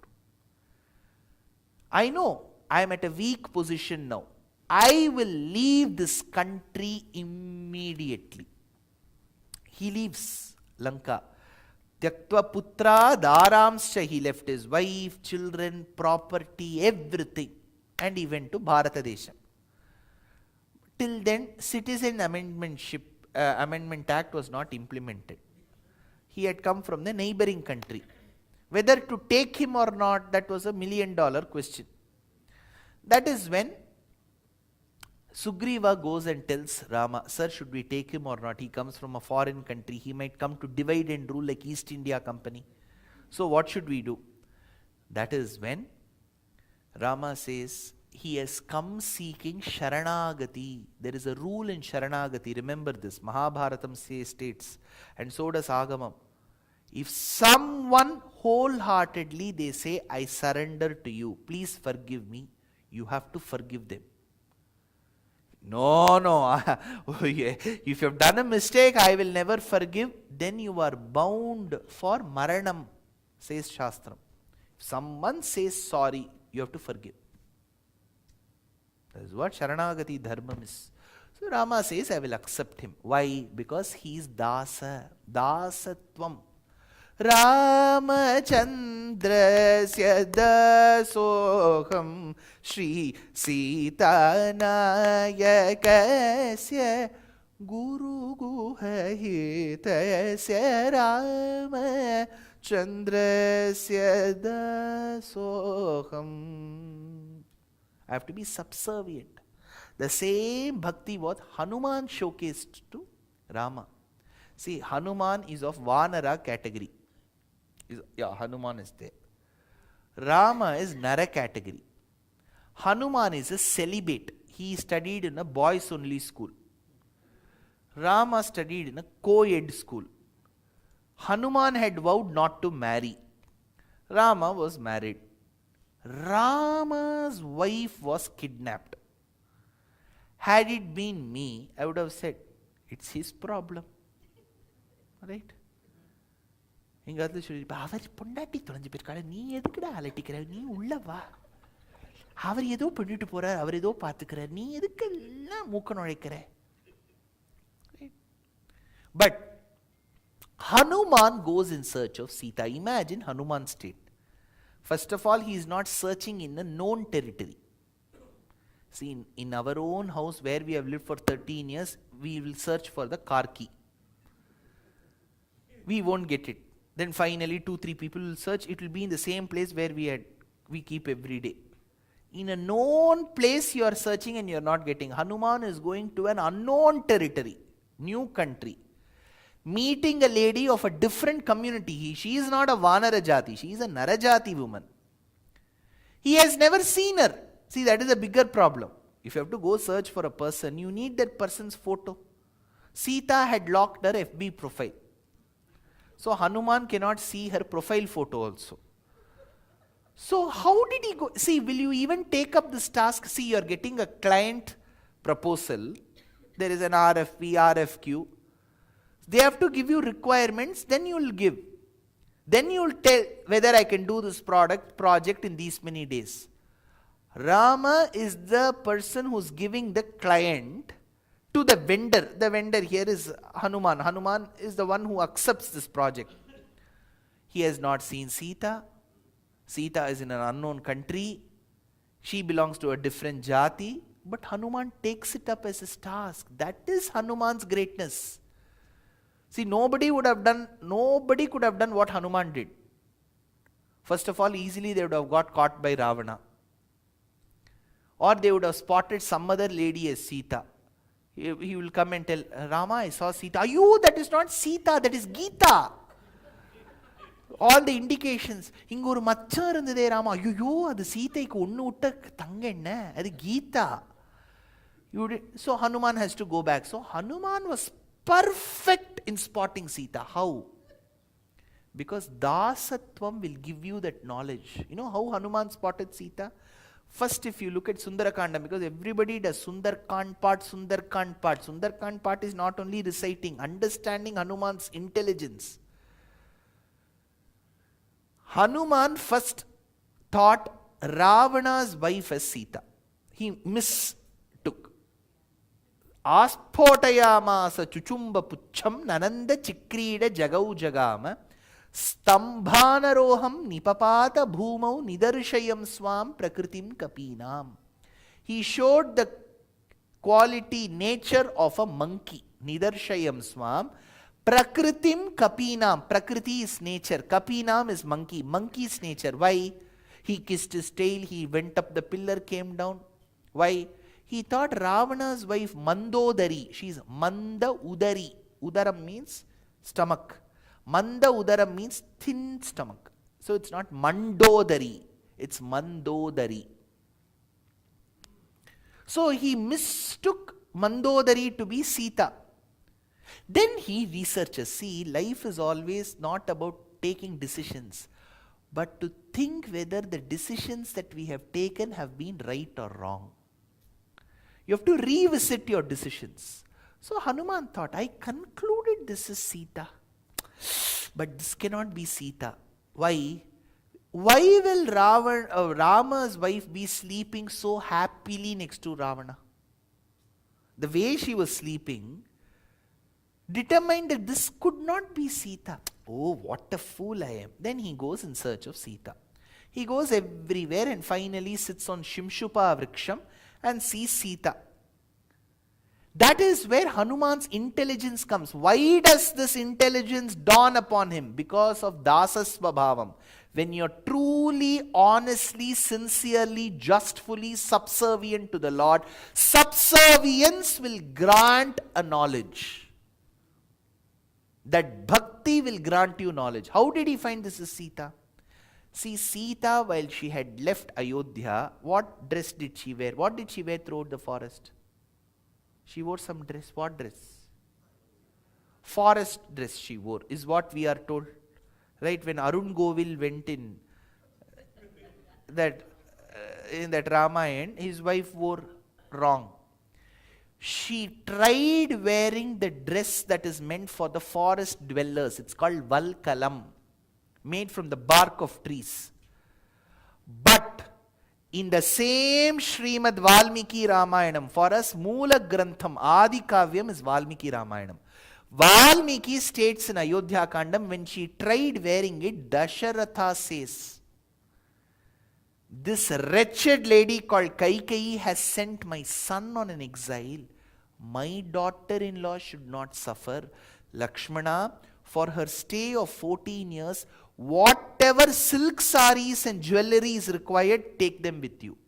Sita in her 14 years did not wear Valkalam. She wore silk saris and jewelry. Sir ऐसा नहीं दिखाते हैं, क्योंकि दिखाने वाले लोग थोड़ी तो रामायण सुनते हैं. उनका राय ये है कि मैं अशोक बैंकर पढ़ के बनाऊं, अमीश त्रिपाठी करके मूवी बनाऊं, ये थोड़ी तो वाल्मीकि का इज्जत करते हैं. वाल्मीकि रामायण में बताया गया है, अयोध्या कांड में जब सीता वल्कल धारण करने वाली थी, तब उनके जो श्वशुर हैं, तो उन्होंने बोला कि मेरी जो बहू है वो वन जाने के बाद भी वो she has to be draped in silk. So she carried different asankhyan. There is a shabdam in Ramayanam. Father-in-law says, let her not repeat. So Lakshmana had a huge luggage. He was the first porter. He carried all the dress. So Paithani, Benares brocade, Ikkat, Sambalpuri, Maheshwari, Tribhuvanam, Arani, Darasuram, Mangalagiri, Venkatagiri, Pochampalli, Mysore, KSIC, Patola, Moga, you know Muga silk? Assam? Mami ki So Muga silk, everything, all the silk with jewelry, terracotta, ethnic, everything was taken. On the day Sita was kidnapped, what dress did she wear? Because in kidnapping, that last dress is very important. Sita was wearing a silk with two jaris. It is called rettapet. It had Hamsam border. Remember this. Vedanta Deshika says this in Hamsa Sandesham. Taddakulankamurtau tanmanjiraf pratamaninade nyasya nishpanda drishtihi. It has Hamsa bird motif. When she was kidnapped, she tore her pallu and put some jewelry and threw on Hanuman and the other monkeys. So they retrieved that piece of cloth. When he saw Sita under Shimshupa Vriksham, that torn part was not there. The remaining sari was there. And it had the same border what they had got. That is knowledge. See, you have to remember what you have seen. That we won't remember. That is why Rama did not send us. Had we sent us, Sita would have still been housed in Lanka. We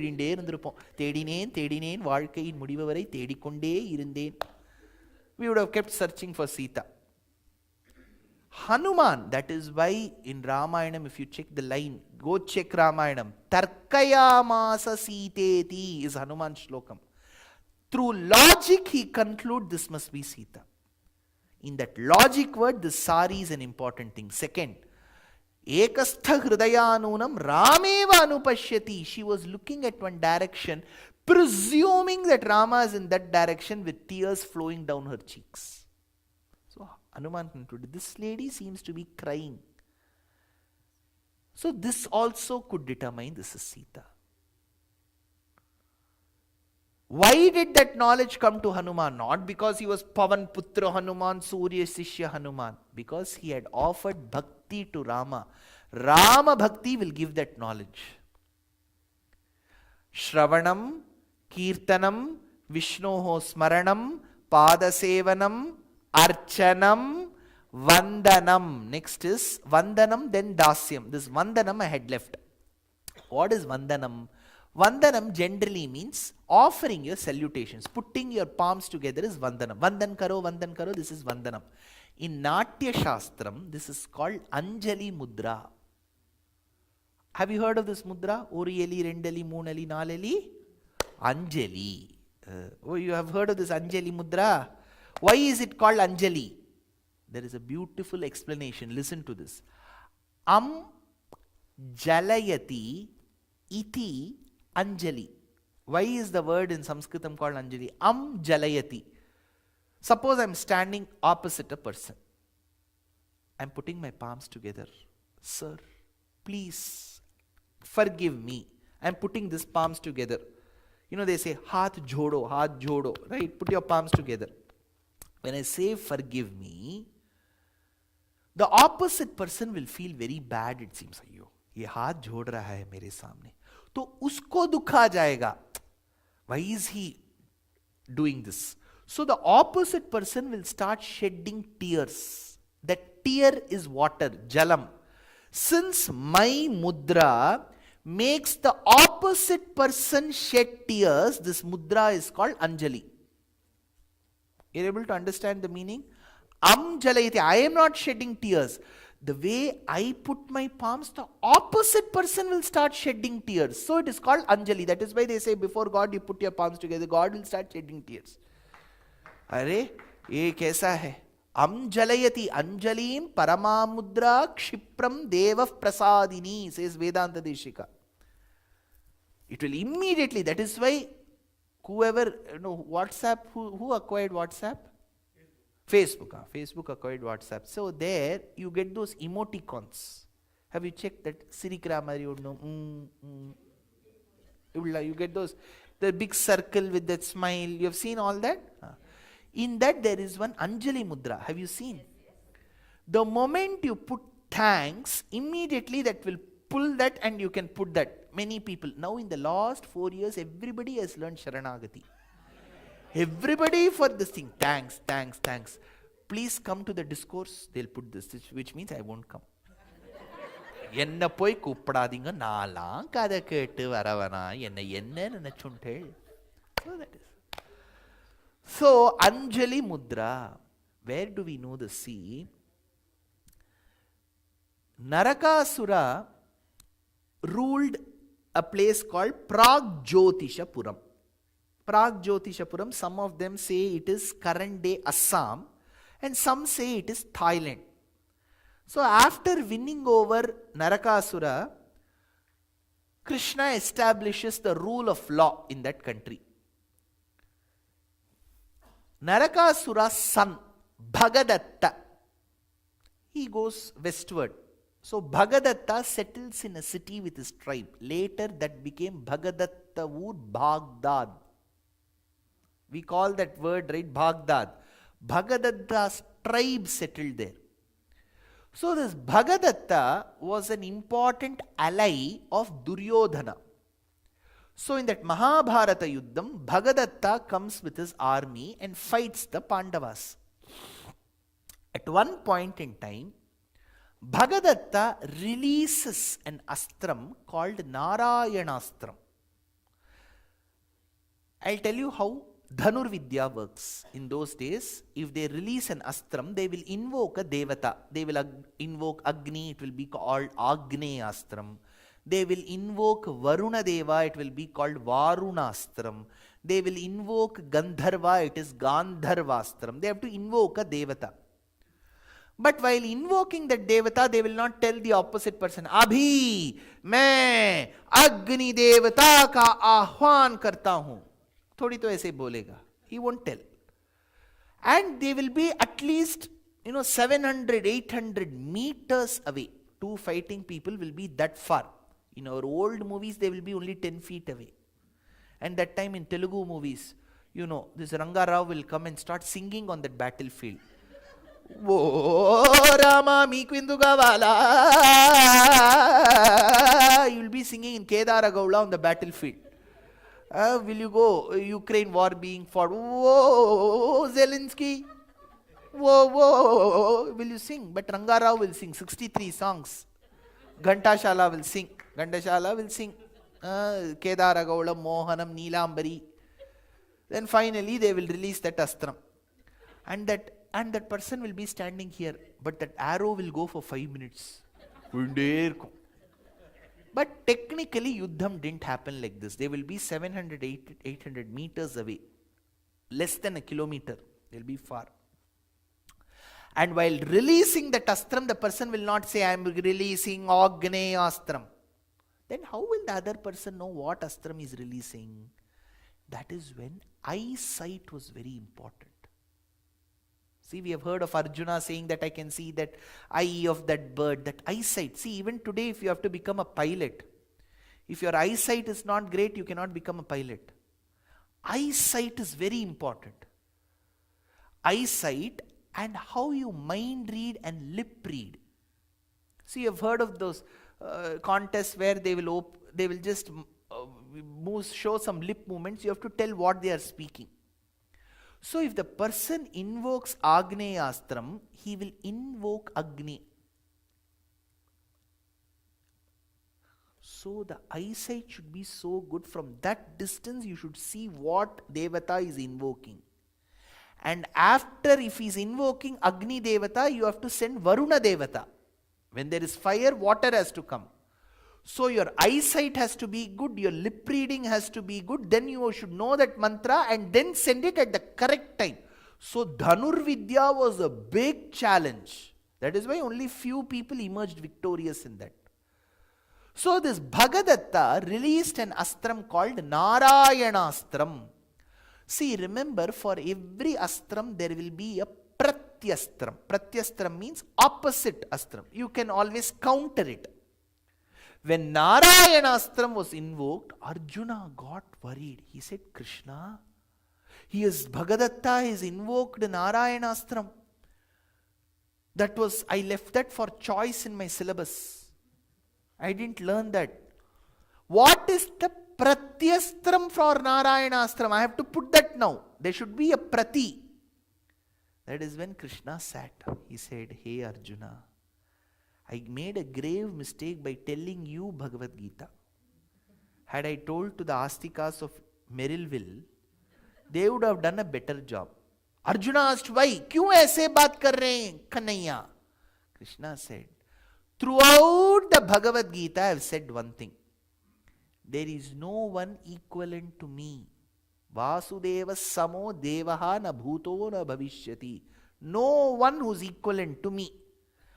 Only if Narayana has an equivalent, will the Narayana astram have an equivalent? When there is no one equivalent to me, how will my astram have an equivalent to me? Then Krishna, what should I do? Whatever is my pratyastram is the same pratyastram for Narayana astram. What is your pratyastram, Krishna? Put your palms together and surrender to me. So, as soon as Krishna said, Arjuna left all his astrams, Gandivam, he went to the battlefield, he fell on the ground and prostrated before that astram and said, sorry, please forgive me. That astram went back. So, Anjali Mudra can do this wonder. Shravanam, Kirtanam, Vishnoho Smaranam, Padasevanam, Archanam, Vandanam, Dasyam. How many over? 7. 2 more left. Sakhyam Atmanivedanam. Sakhyam, friendship. This is the greatest relationship you can enjoy with Paramatma. See, this is one religion which says God is your friend. Otherwise, it is very tough, because with your friend you won't expect anything. See, when you have a friend, you just go meet the friend. You won't come with a list of requests. Make my son, daughter pass in that exam. For that, your daughter or son has to study. Right? By breaking coconuts, there is no use. The child has to study. Hard work. You work hard, you study, then you will pass. There is always a grace of God. But God will not make your child remember ortho, catechol, para, resorcinol and quinol. The child has to learn. So in the last 50 years, we have got so commercial that we think by breaking 108 coconuts, the child will pass. No. 108 coconuts, the person who's selling coconuts will live happily. His family will run very well. So hard work, our sincere efforts should be there. So when we meet the Lord as your friend. Then you won't have the intent to ask anything. You will always treat the Lord. That is how Gopika Stris behaved with Krishna. They always never asked for anything. They would always say, Krishna, can I give you butter? Can I hug you? Can I pinch you? They had nothing from Krishna. Pristine bhakti they had. Pure selfless love. That is Krishna Bhakti Prajayate. That level we should attain. Where we don't ask anything from him. Which is Sakhyam. Like how Gopika Stris had. Atma Nivedanam. The last step in bhakti. Atma Nivedanam. Where we submit the Jivatma. Like how a Shabari waited for Rama to come. Like how Jatayu waited for a Rama to come. Like how Chintayanti Jagatsutim Parabrahma Swarupinim says Vishnu Puranam. See, Vishnu Purana by Parashara Maharshi gives one anecdote. When Krishna played flute, all the women folk in Vrindavanam wanted to go and listen to it and meet him and dance with him. Every lady managed to get out of the house, but there was one lady, while crossing her house, her mother-in-law and father-in-law were seated. I am talking about those days. So both the in-laws were seated. They asked, Kidhar ja rahi ho? That is why I said in those days. You have to imagine, all this is totally impossible today. Mami, engadi pore? Ille Krishnar Pullangudal Vashikirar. Avan vaasichuttu poran. Nee enna pordu? Today the vice versa may happen. So, but she asks, where are you going? She said, Krishna. Nothing doing. Stay where you are. You are not allowed to go there. As she stood holding the grills of her veranda, she listened to the beautiful mellifluous music that emanated from Krishna's flute. Yadavaraya Vrindavana Golu Venunadava Madutire Namayavaraya Vrindavana Golu Venunadava Harivenum Nandavana Malandama Malare Manamuhanda Narumaname Manamalaindu Magarandam Tanai Nadi Varum Pannuhanda Karvandenum Tinkulale Kulalisaye Araveri Nadamadu Marase Yennuire Unpugal Yettanai Ketalum. Look at the Tamil words. Arivenum Nandavana Malaranda Mamalare Manamuhanda Narumaname Manamalaindu Magarandam Tanai Nadi Varum Pannuhanda Karvandenum Tingulale Kulalisaye Araveri Nadamadum Arase Yennuire Unpugal Yettanai. Venuganam is one of the most beautiful sounds that came. This lady, when she listened to the beautiful melodious music of Krishna, it seems she was on cloud 9. She was so elated, so happy. As she experienced bliss, the punyam that she had accrued in this and her previous janmas got exhausted. Because when you enjoy pleasure, punyam will go. Because of punyam only you are enjoying pleasure, right? Correct? So as you enjoy, the punyam account will come down. But she felt so bad. Are, Kanhaiya idhar hai. I am not able to go and relish the music of Krishna. She felt so bad.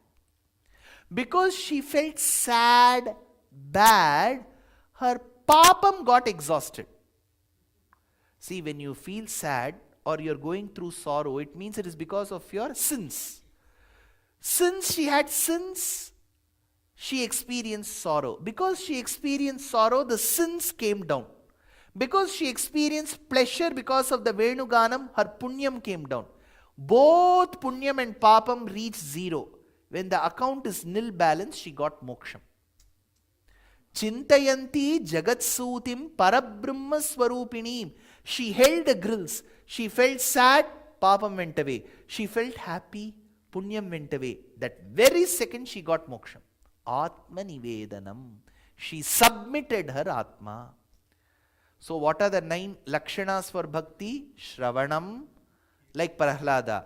Kirtanam, like all our bhaktimans. Vishnoho smaranam, thinking of the Lord like Bhishma. Pada sevanam, like what Krishna did to the Brahmanas. Archanam, like how we do archana in temples. Vandanam, like how Arjuna did to Narayanastram. Dasyam, like Vibhishana did. Sakhyam, like Gopika Stris did. Atmanivedanam, like Chintayanti did. Iti pumsar pitar Vishnor bhaktische navalakshana.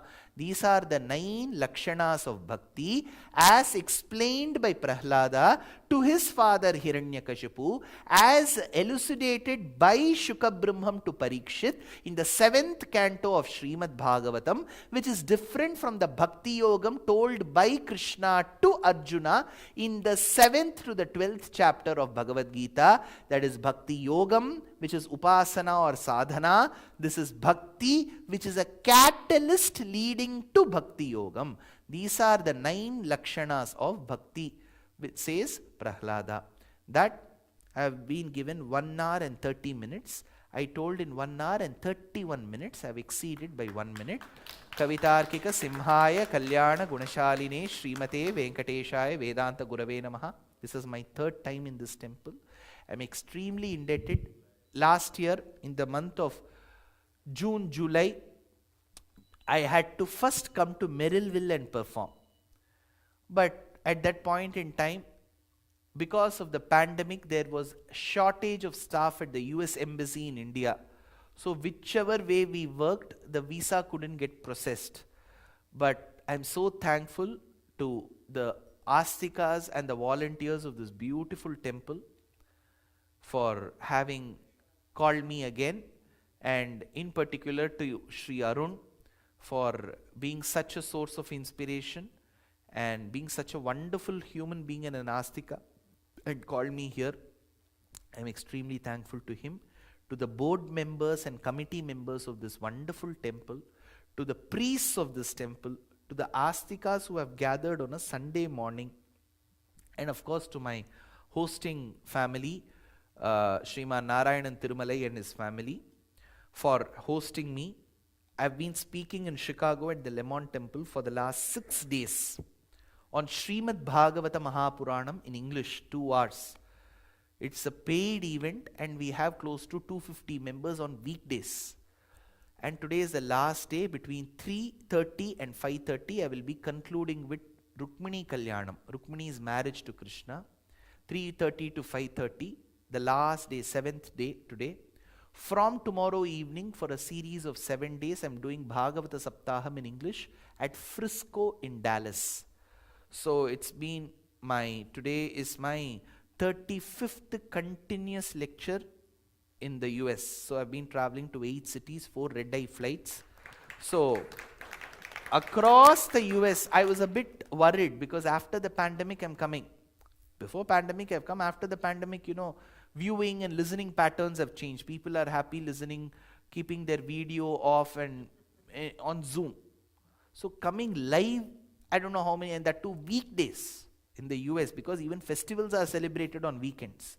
So what about weekdays, I thought. In places like Bay Area, Seattle Bay Area, 850 Astikas every day. So people are thronging to listen. That much I could see it. So, for A.R. Rahman events, Anirudh events, Alex Babu, Snake Babu, all their events, people will come. But for Upanyasams, if people are coming, because you get to see nothing glamorous on stage. See, there you can do Marugelara, you can bend that mic, do all that. Here, they'll give me one fixed mic. And I come with a stubble. They all come like heroes. They all look also better.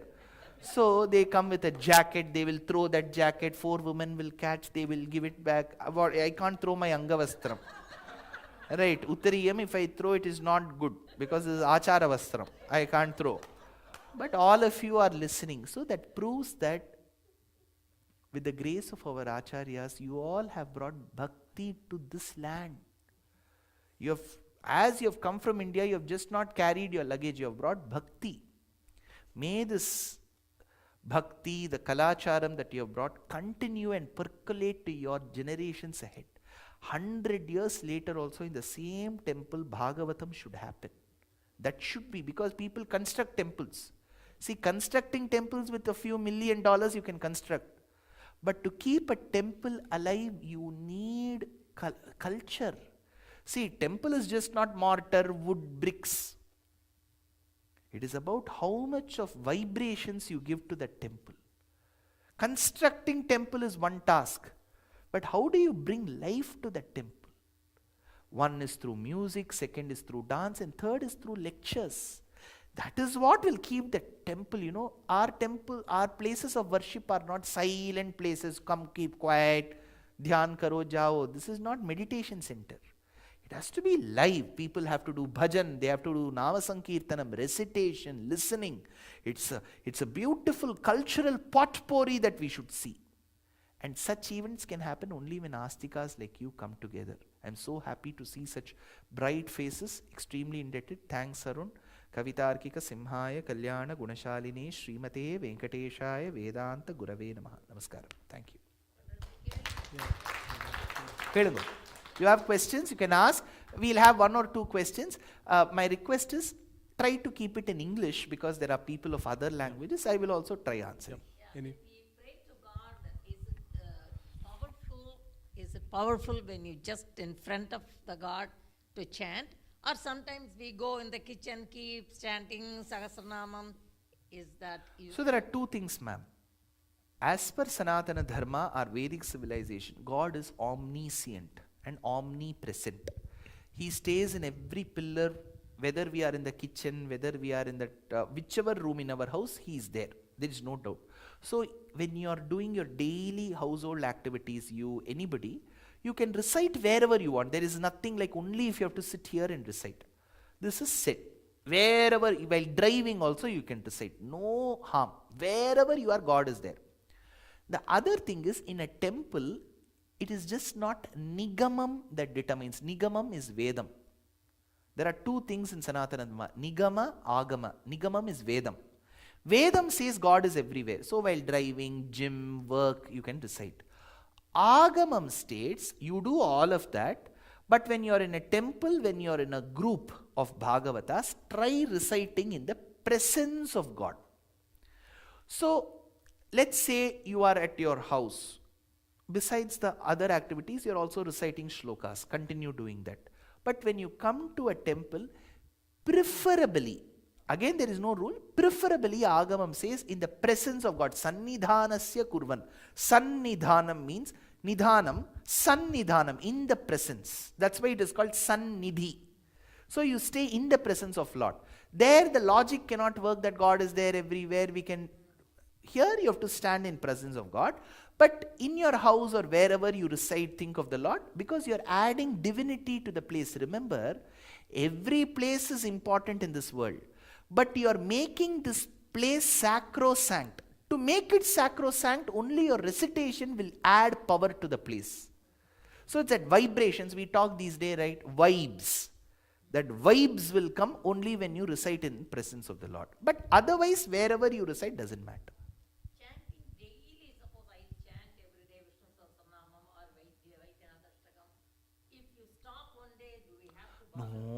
No, don't feel.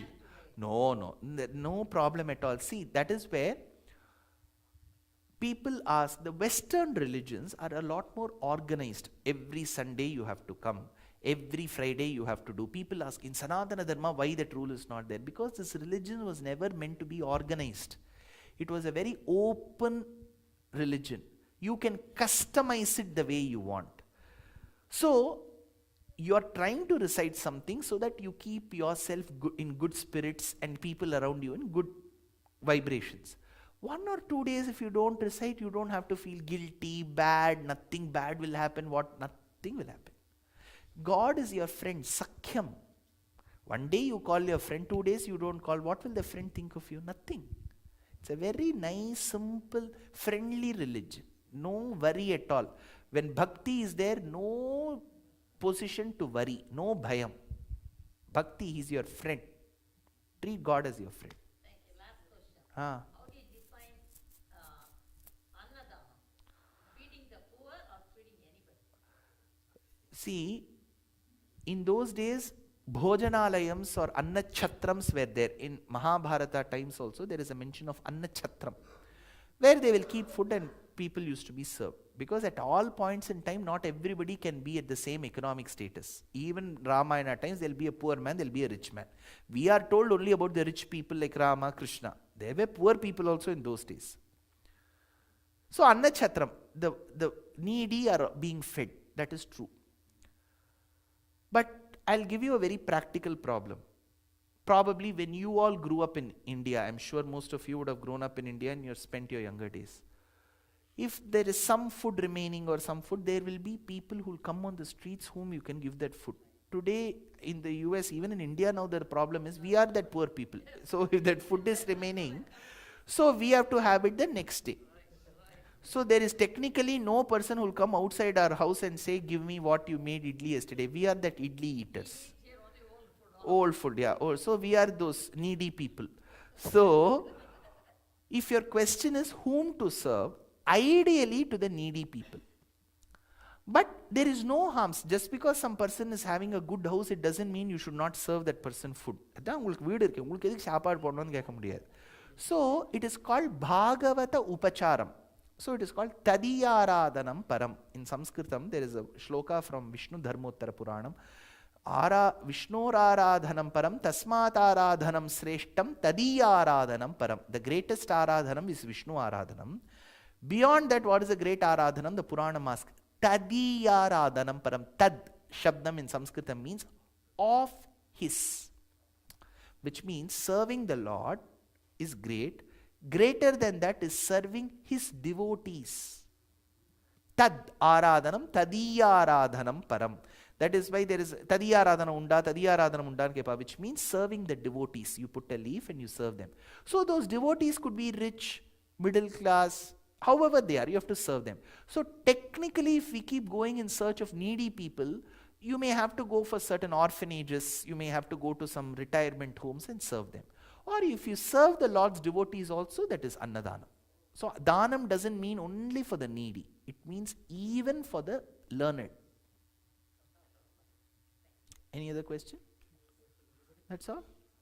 Okay. Yeah. Oh, okay. Hari Om, thank you for your lecture. So I'm just trying to clarify something. So it said the difference between karma and karma yoga is the attitude with which you perform the act, and you offer it to the Lord. Is there a corollary to, I know you said bhakti, like you said, is a catalyst for bhakti yoga. So what is the corollary to that? Is it the attitude also? How do we, the difference between the two? So, karma and karma yoga, karma is action. Simple meaning for karma is action.